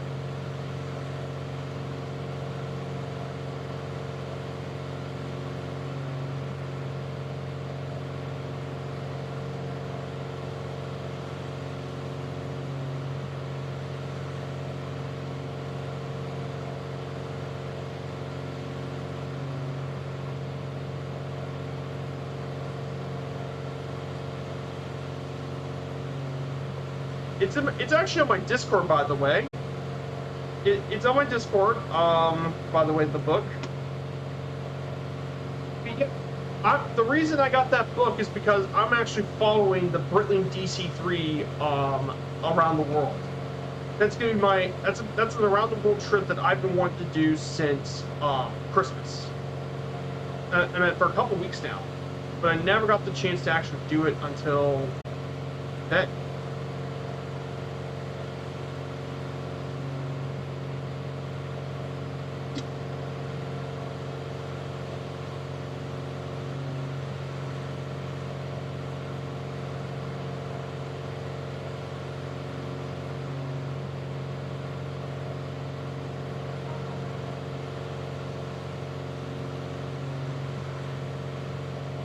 Oh, I've been to Norway, but only the areas around Oslo.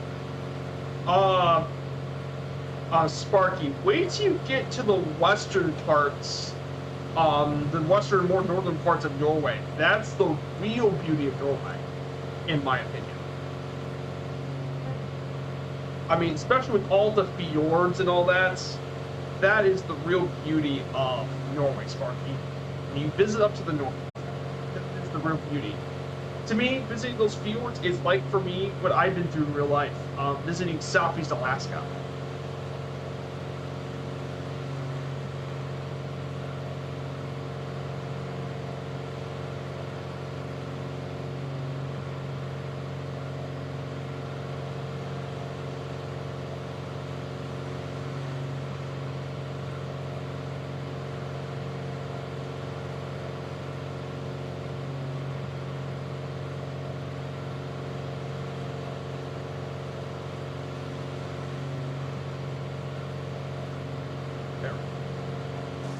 I had to put it on the altitude hold, so hold my altitude.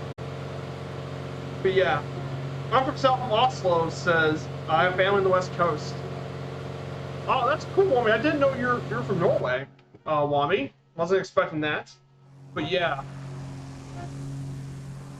So flying along to, we have quite a few awesome people. We have Goofy Romanti, Chronico, Floydrix are all flying along with me. But so many awesome people are flying with me today. Thank you guys so much for coming along onto today's trip. Just looking at the book, I didn't realize Haynes makes owner service manuals for planes. Yeah, I didn't realize Haynes made it for planes too.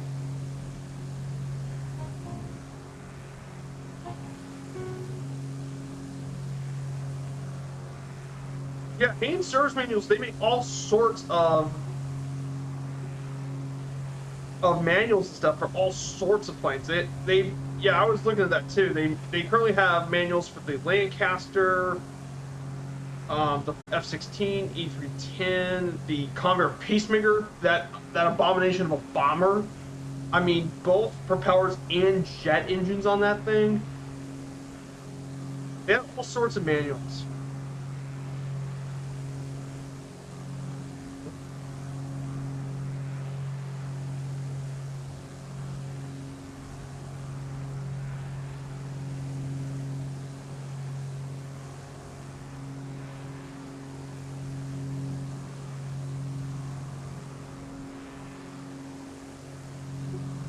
Yeah, they make all sorts of little manuals.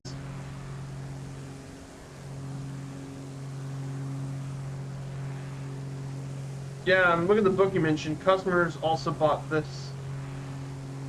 Yeah, a whole manual about the B-36 Peacemaker. That thing is still one of the craziest bombers ever made by the United States military. But it was the world's first operational bomber that has hemispheric range. So, pretty massive.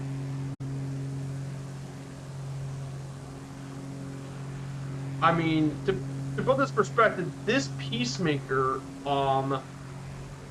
here's some interesting specifications of this thing. Powered by 6 Pratt & Whitney major engines, which is 28 cylinders. Each of them produce 3,000 horsepower each for takeoff. And that's not even counting 4 J47 turbojet engines that produce 5,000 pounds of thrust. And this thing can cruise at a max speed of 378 knots, cruises at 200 knots. And get this, for combat, this thing has range of about 3,463 nautical miles. And as a ferry plane, 8,700 nautical miles, which is ridiculous. The range on that is ridiculous. It's huge.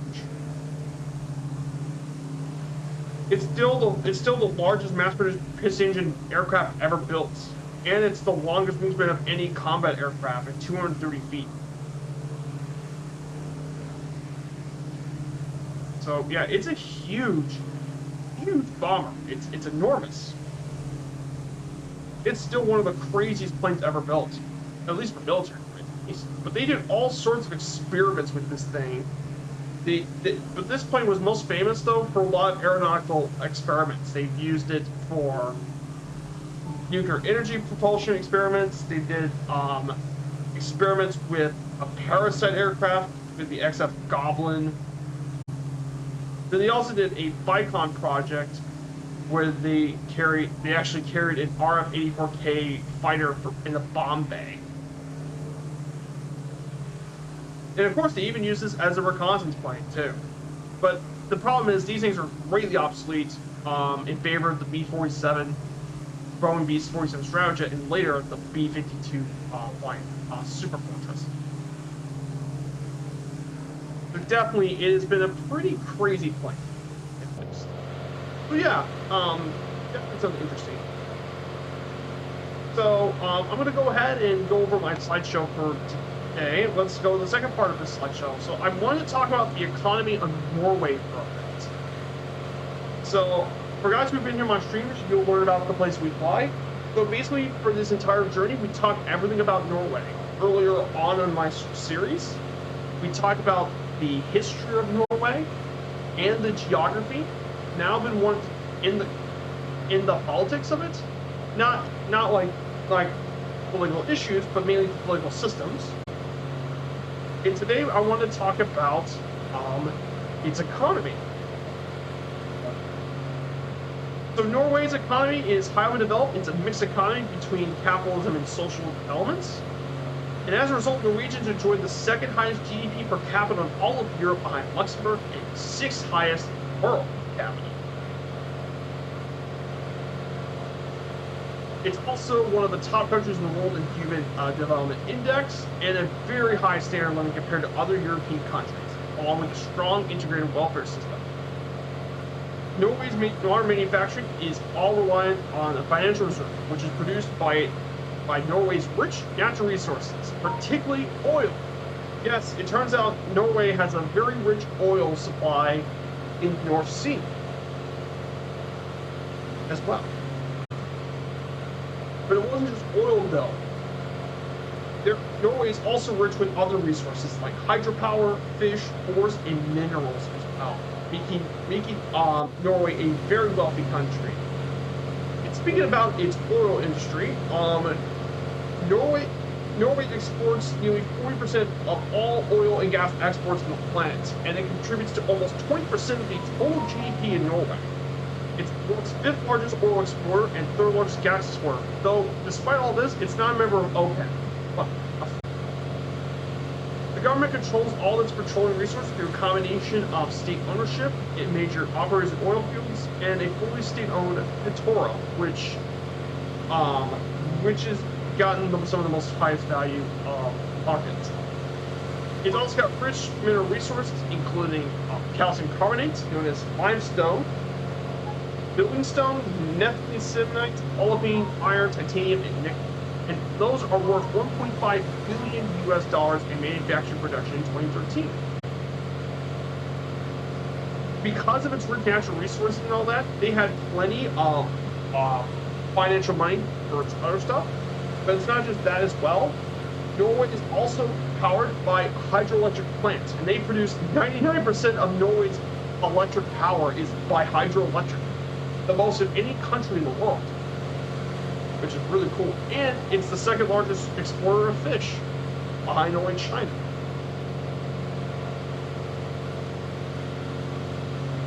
Yeah, Norway has a huge nest egg from its oil resource. Yeah, exactly. It has a lot of that resource as well.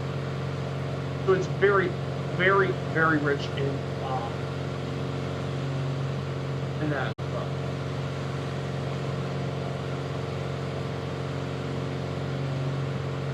So, and then the next thing about Norway I want to talk about here is transportation in Norway. Norway is kind of unique in the sense of transportation. Its low population density, narrow shape, and long coastline has had an influence on transport in Norway way back, even before the Viking Age. However, it has modern transport traditions, but road, rail, and air transport has increased in there in the 20th century. Due to the low population density in Norway, transport is less built out in rural areas. However, in cities, it's very well developed in the cities.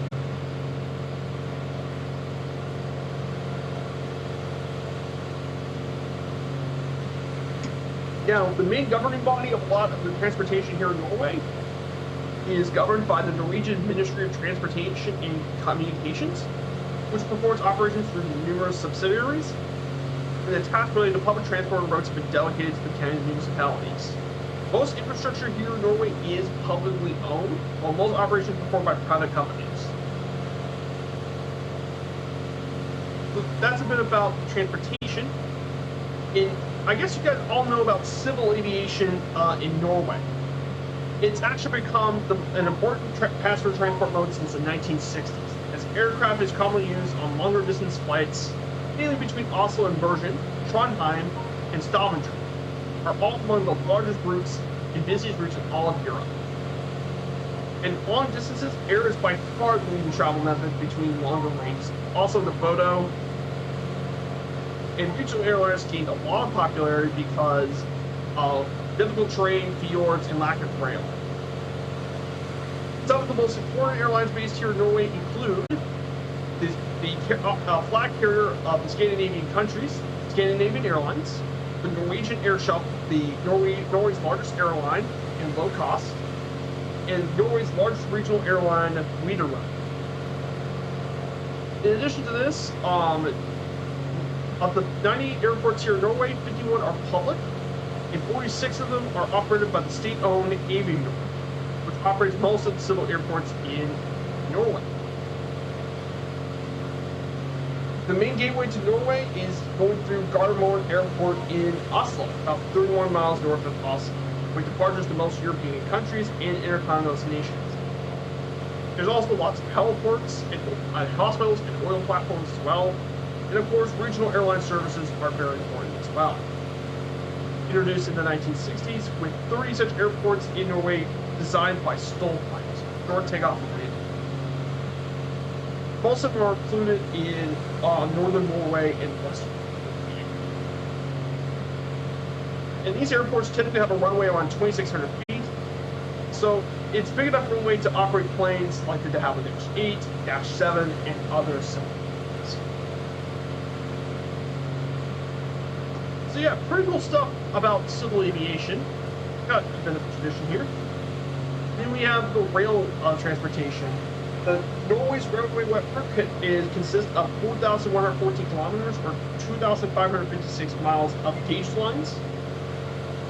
Much of it is electrified, around 62%, and it transports nearly 56 million passengers in Norway every single year.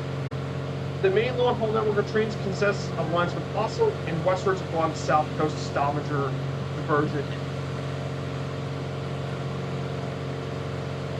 The only high-speed line in all of Norway is actually the Gardermoen, which connects Oslo to its airport. But originally there have been plans to build more of its lines in eastern Norway, but we haven't seen that yet. And of course, there's also rail transit with tramways. Then we have the roads as well. Roads.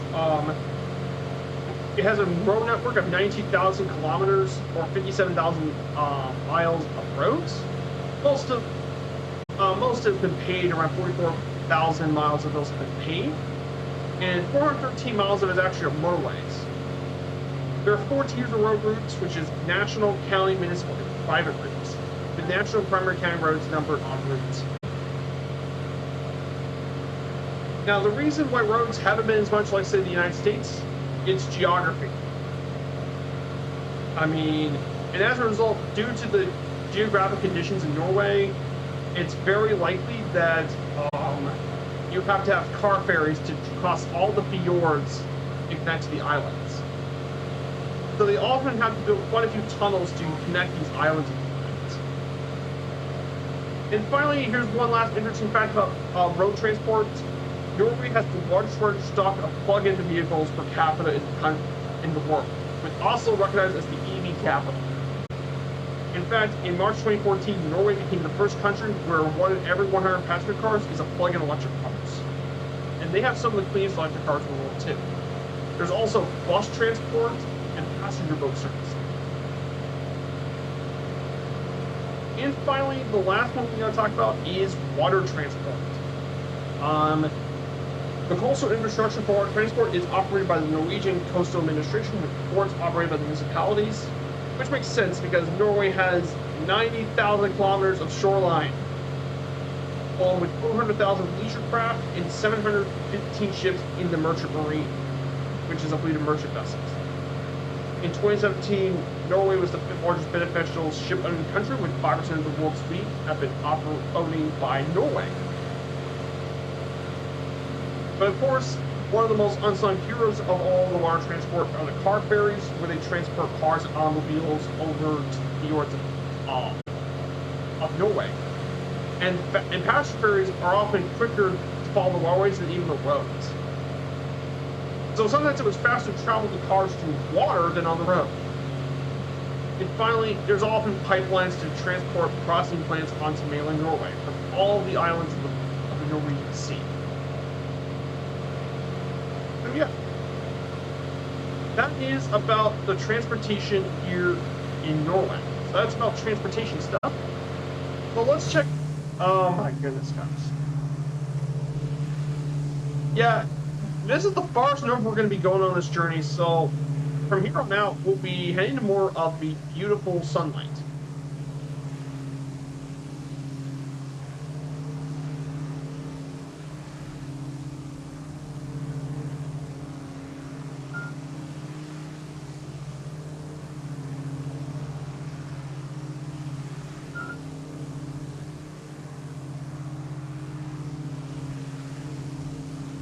Pretty crazy stuff.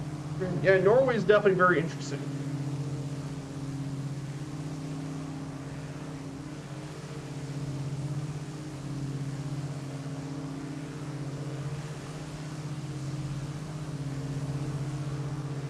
Yeah, we have tons of awesome people with us today.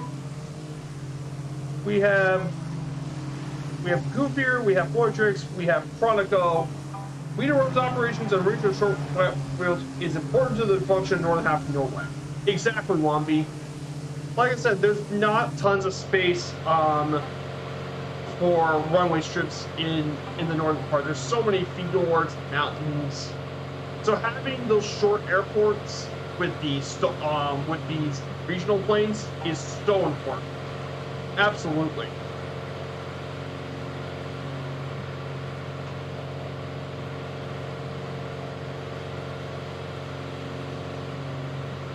And Norway has tons of stall ports.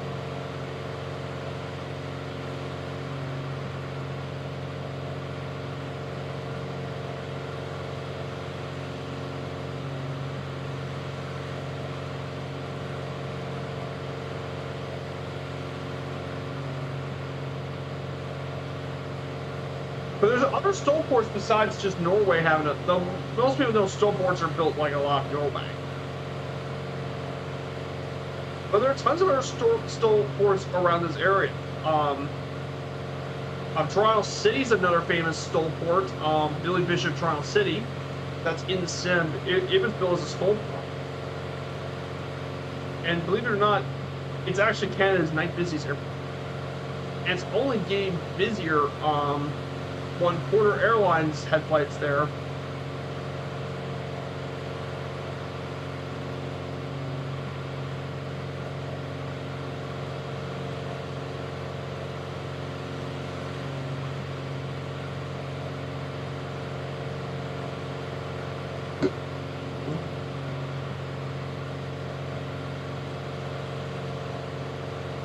Is fjord in Norwegian word? Yes, fjord is a Norwegian word. Yes. We say fjord.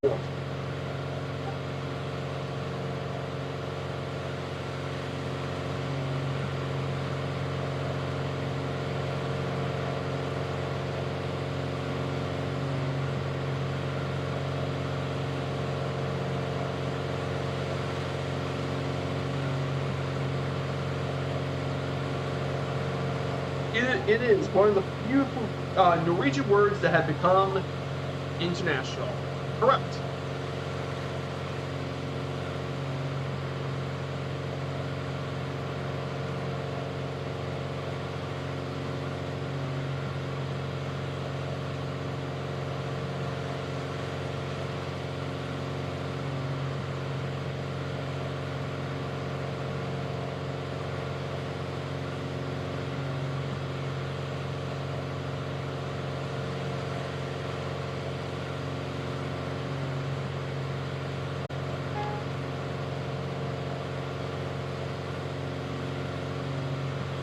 So I was definitely watching some interesting college football stuff yesterday. So it turns out several big college football American upsets. Basically, college football is American football.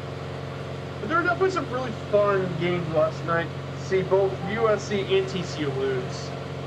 So definitely some interesting results for sure.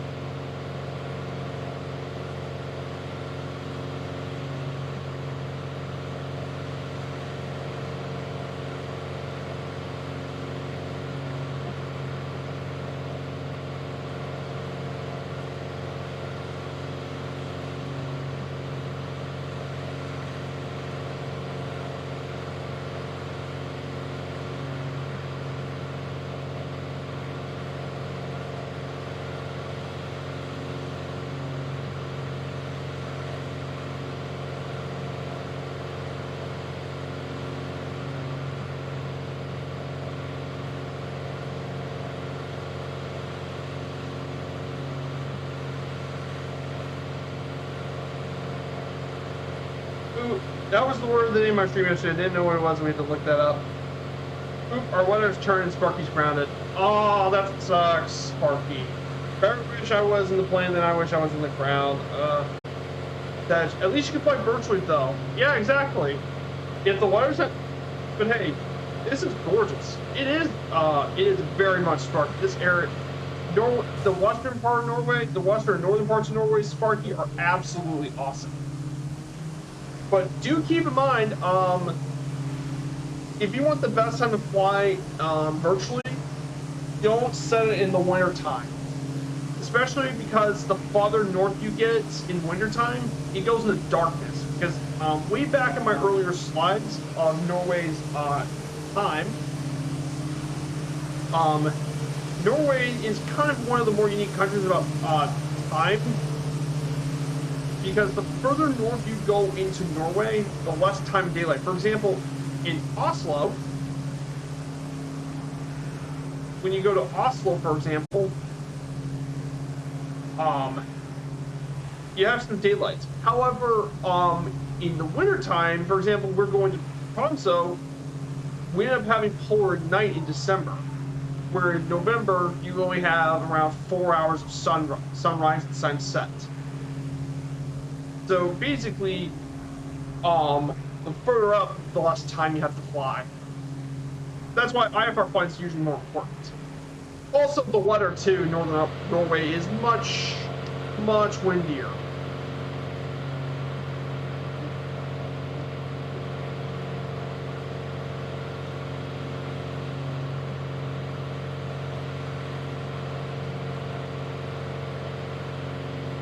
So there is that too.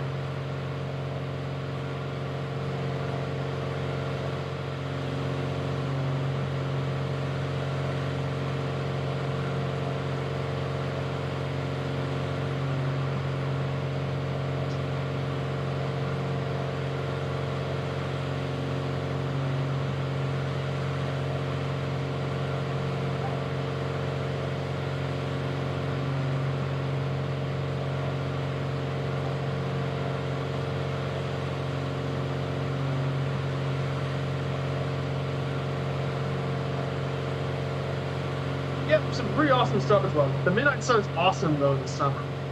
Yeah, that's another thing too. No, it's a polar night, but in the summertime, you actually have a polar sun. I'm not kidding. That's also very much true. But here's another thing Norway is pretty well known too. Norway is very well known for a lot of researchers. For example, Casper Wessel was the first person to discover vectors and complex numbers in the complex plane for math.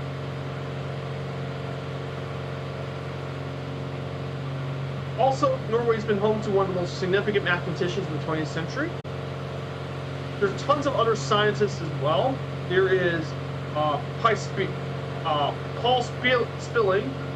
He actually helped brought internet into Europe in the development of the internet protocol, the IP.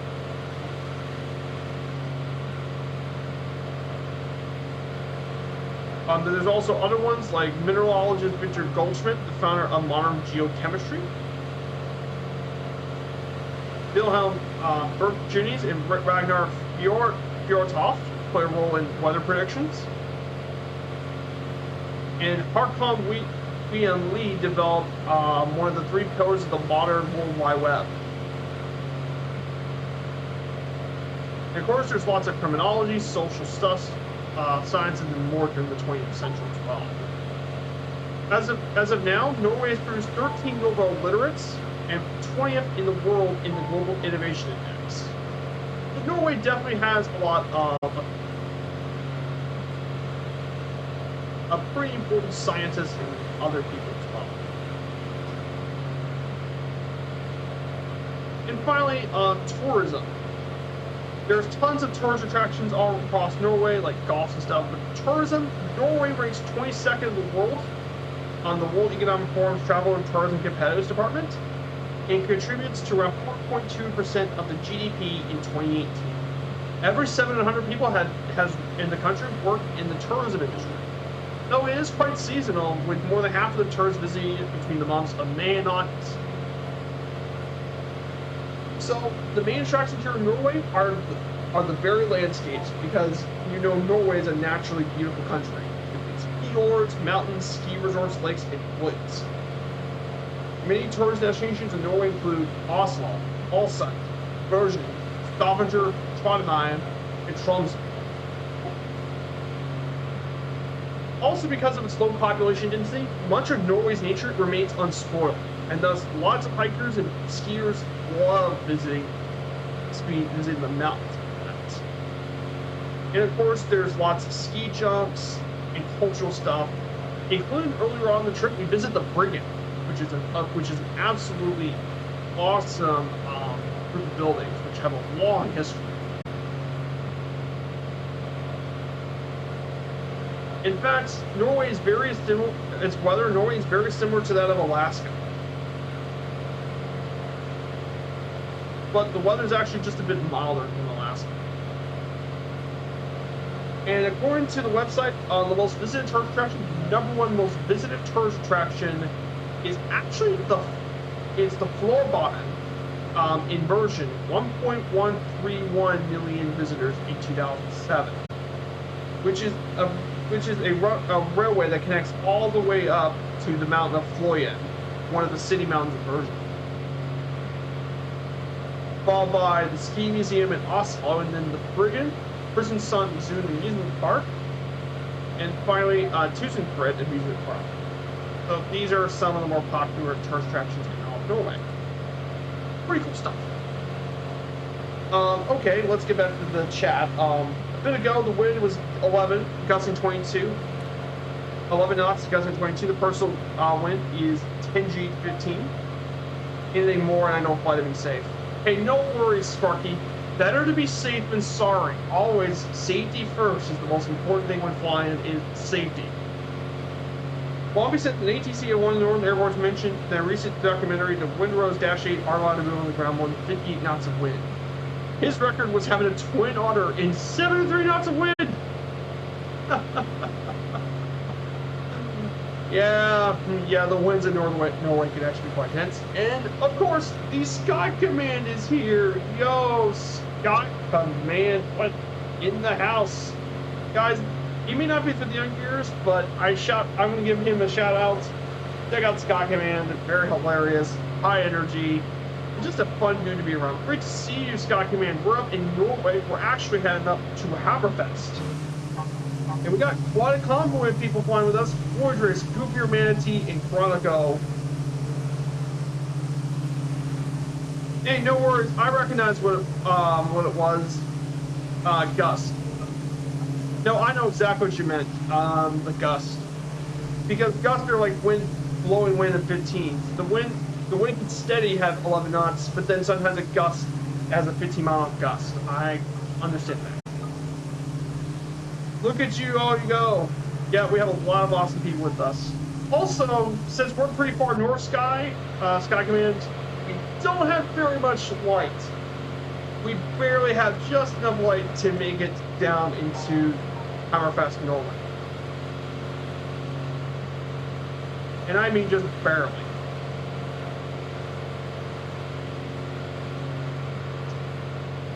Just talking about, we visited, by the way, Sky, if you want to see the flight plan for all you guys who visited in the chat, here's where we,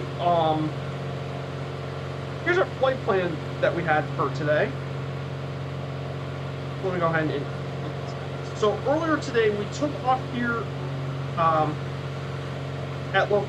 we took off here from Røstlandet, a small island.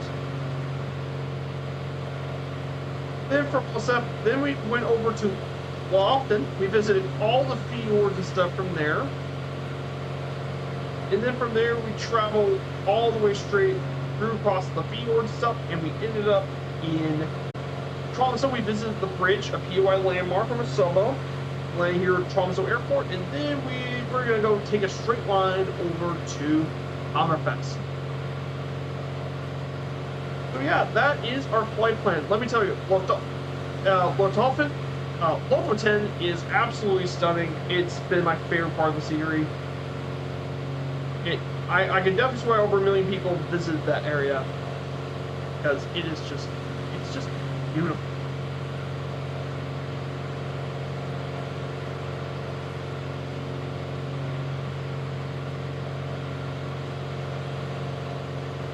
So I'm going to go ahead and talk about Hammerfest. Yes, it is actually a town called Hammerfest in Norway. They're about 39 miles out, but I'm going to go ahead and talk about it. Hammerfest is the northernmost town on the planet with more than 10,000 inhabitants. Located here is the administrative municipality at Hammerfest, which is the town.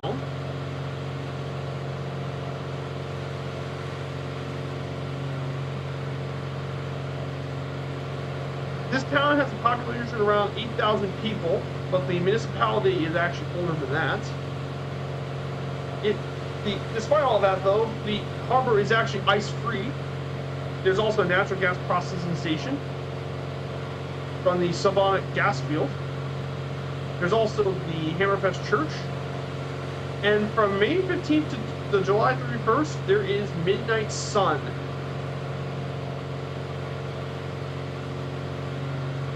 And as a result, this remains a very popular cruise ship destination visiting this place every summer.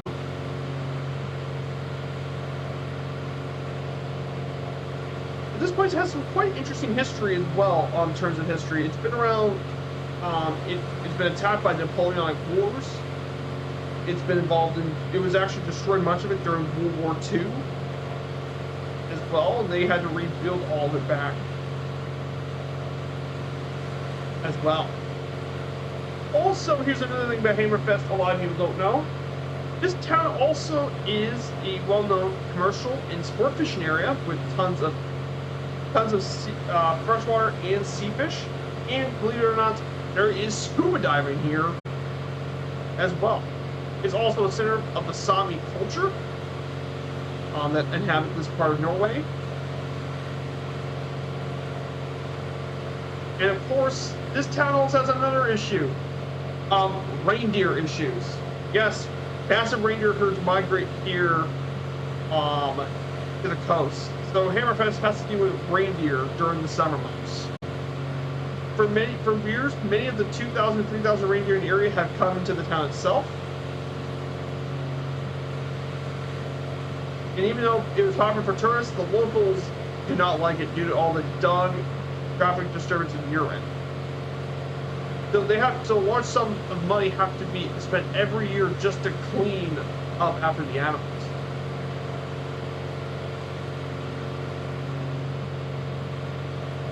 So yes, there has been a reindeer problem. I kid you not. Imagine living in a town that sounds like a yearly event for hand tool enthusiasts. Yeah, that's true. Okay, here's actually how Hammerfest got its name. So it was actually established in 1789. It was actually named after an old anchorage, believe it or not.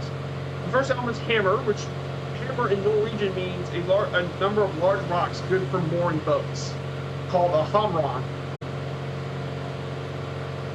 The hamran was covered up during land reclamation, and the last part is fest, which comes from the Old Norse word of fester, which means fasting for boats.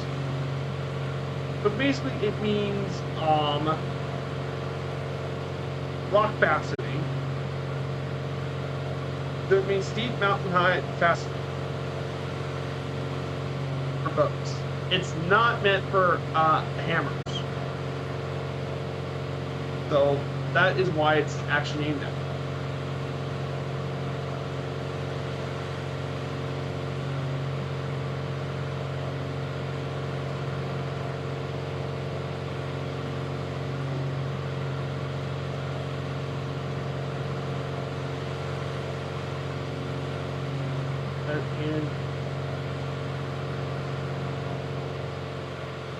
And start descending.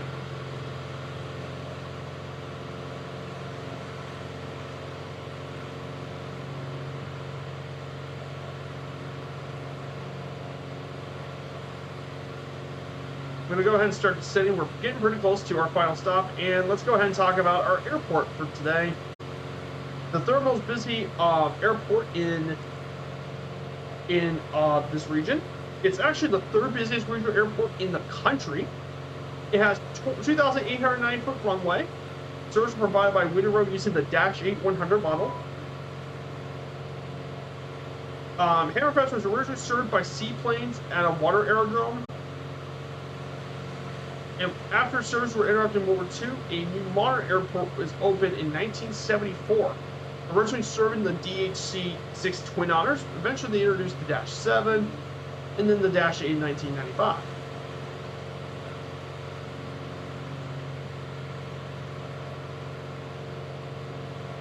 However, because of limited space and unfavorable wind conditions here, usually in Hammerfest, there was offered to build a new airport in this area instead, at Røstlandet, which would have slightly more room as well to build their airport.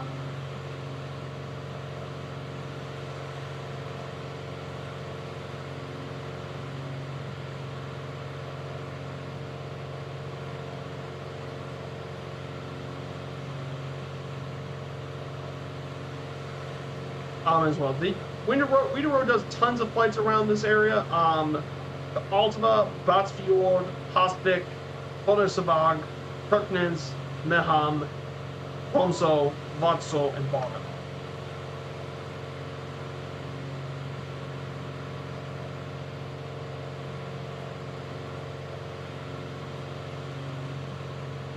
So, yep.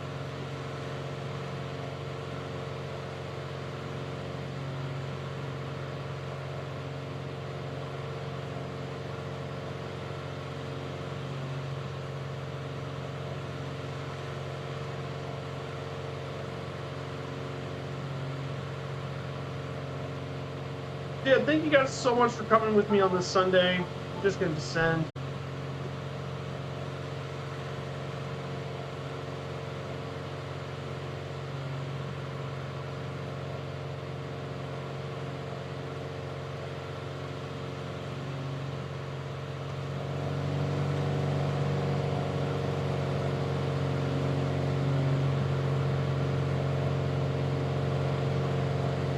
Needed to raise the altitude a little bit.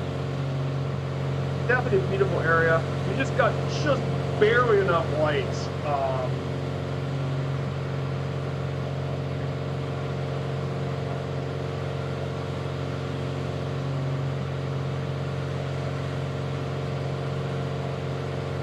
Yeah, I hope you guys really enjoyed this flight like as much as I did. I think this was probably the most scenic leg of our journey so far.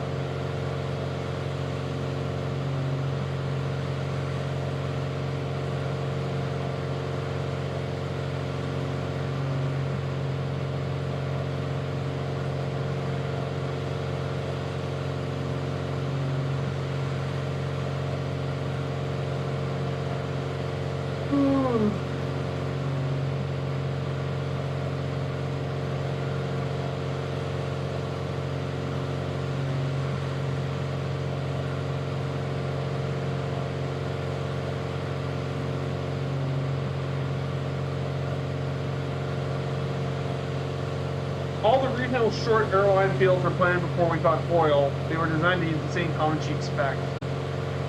One uncommon feature they use is the plasmite instead of the poppy. Let's see. Let me look at plasmite.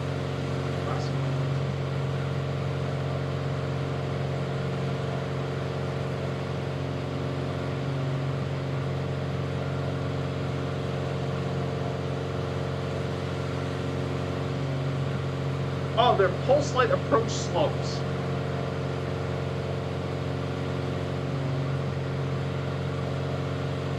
A plasma system usually uses an effective visual range of 5 nautical miles per day and up to 20 nautical miles per night.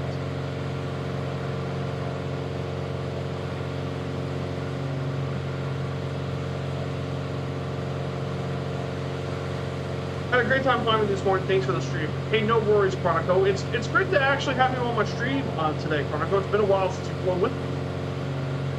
So you're always more than welcome to join in on my streams. Always, Chronico. Yeah, speaking about on Wednesday's flight, we're gonna head back south. We're gonna be traveling to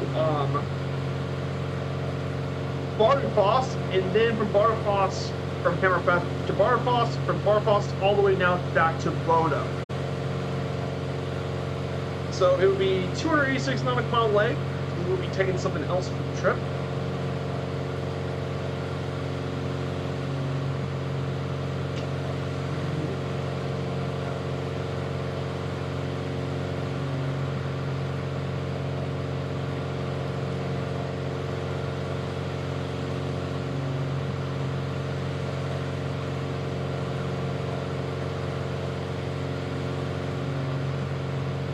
I think the last time was when you flew before you went to Alaska.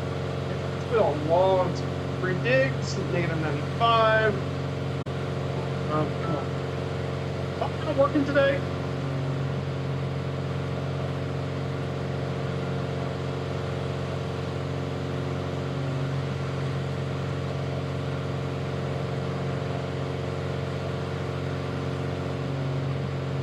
Okay, here's the bot. Exclamation point predict. Exclamation point predict. Type in a negative number and see if Viper Strike can actually get this landing down. Aim switch off.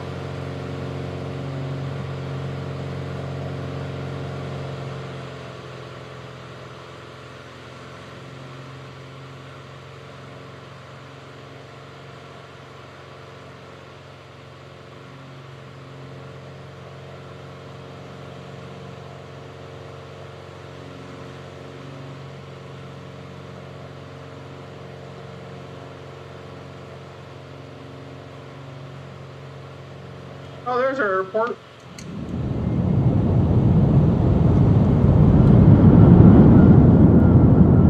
This will be interesting.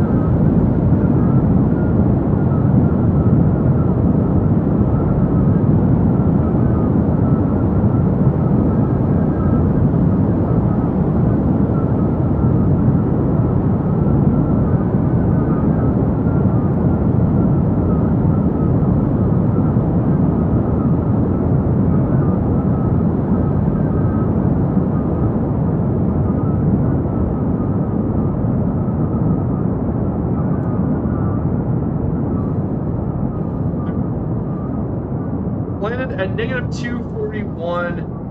Bit of a hard landing, but considering this is a shorter strip, I'll take the harder landing.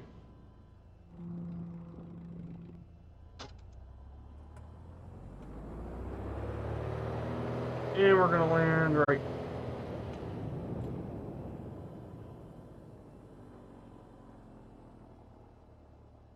There. Here we go.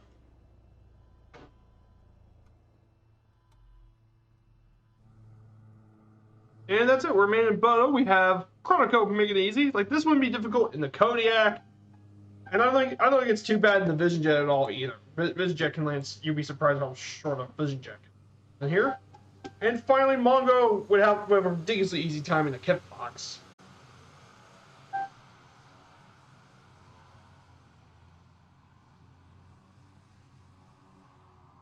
So guys, we did. We made all the way at Hammerfest. At Hammerfest, which is the northernmost airport on this journey, by the way. And that should also complete leg 8 of our journey for Firefly Air, the virtual airline. So guys, thank you so much for coming onto today's stream. I really do appreciate everyone being here. Thank you so much, Dryson, for the raid. I really appreciate it as well. And I want to thank all you people in the chat for being here on today's stream. It's really awesome to have you guys come along, and for all the new follows and new people in chat, thank you so much. So I think we're going to raid Two-Toe Murphy. I mean, we're gonna raid Two-Toe Murphy today. I mean, he's been streaming for nearly 10 hours today. I don't know what's up with Two-Toe Murphy. He should be streaming for 10 hours a day. It's not normal. But seriously, I hope you guys stick around for the raid. Definitely check him out. An awesome streamer. Thank you guys so much, and I hope to see all you guys on Wednesday. We'll be traveling down south to Bodo on Wednesday. I'm hoping to take on the beautiful JU-52 for that trip. So I can't wait to show it you guys off. Take care, everyone. Bye.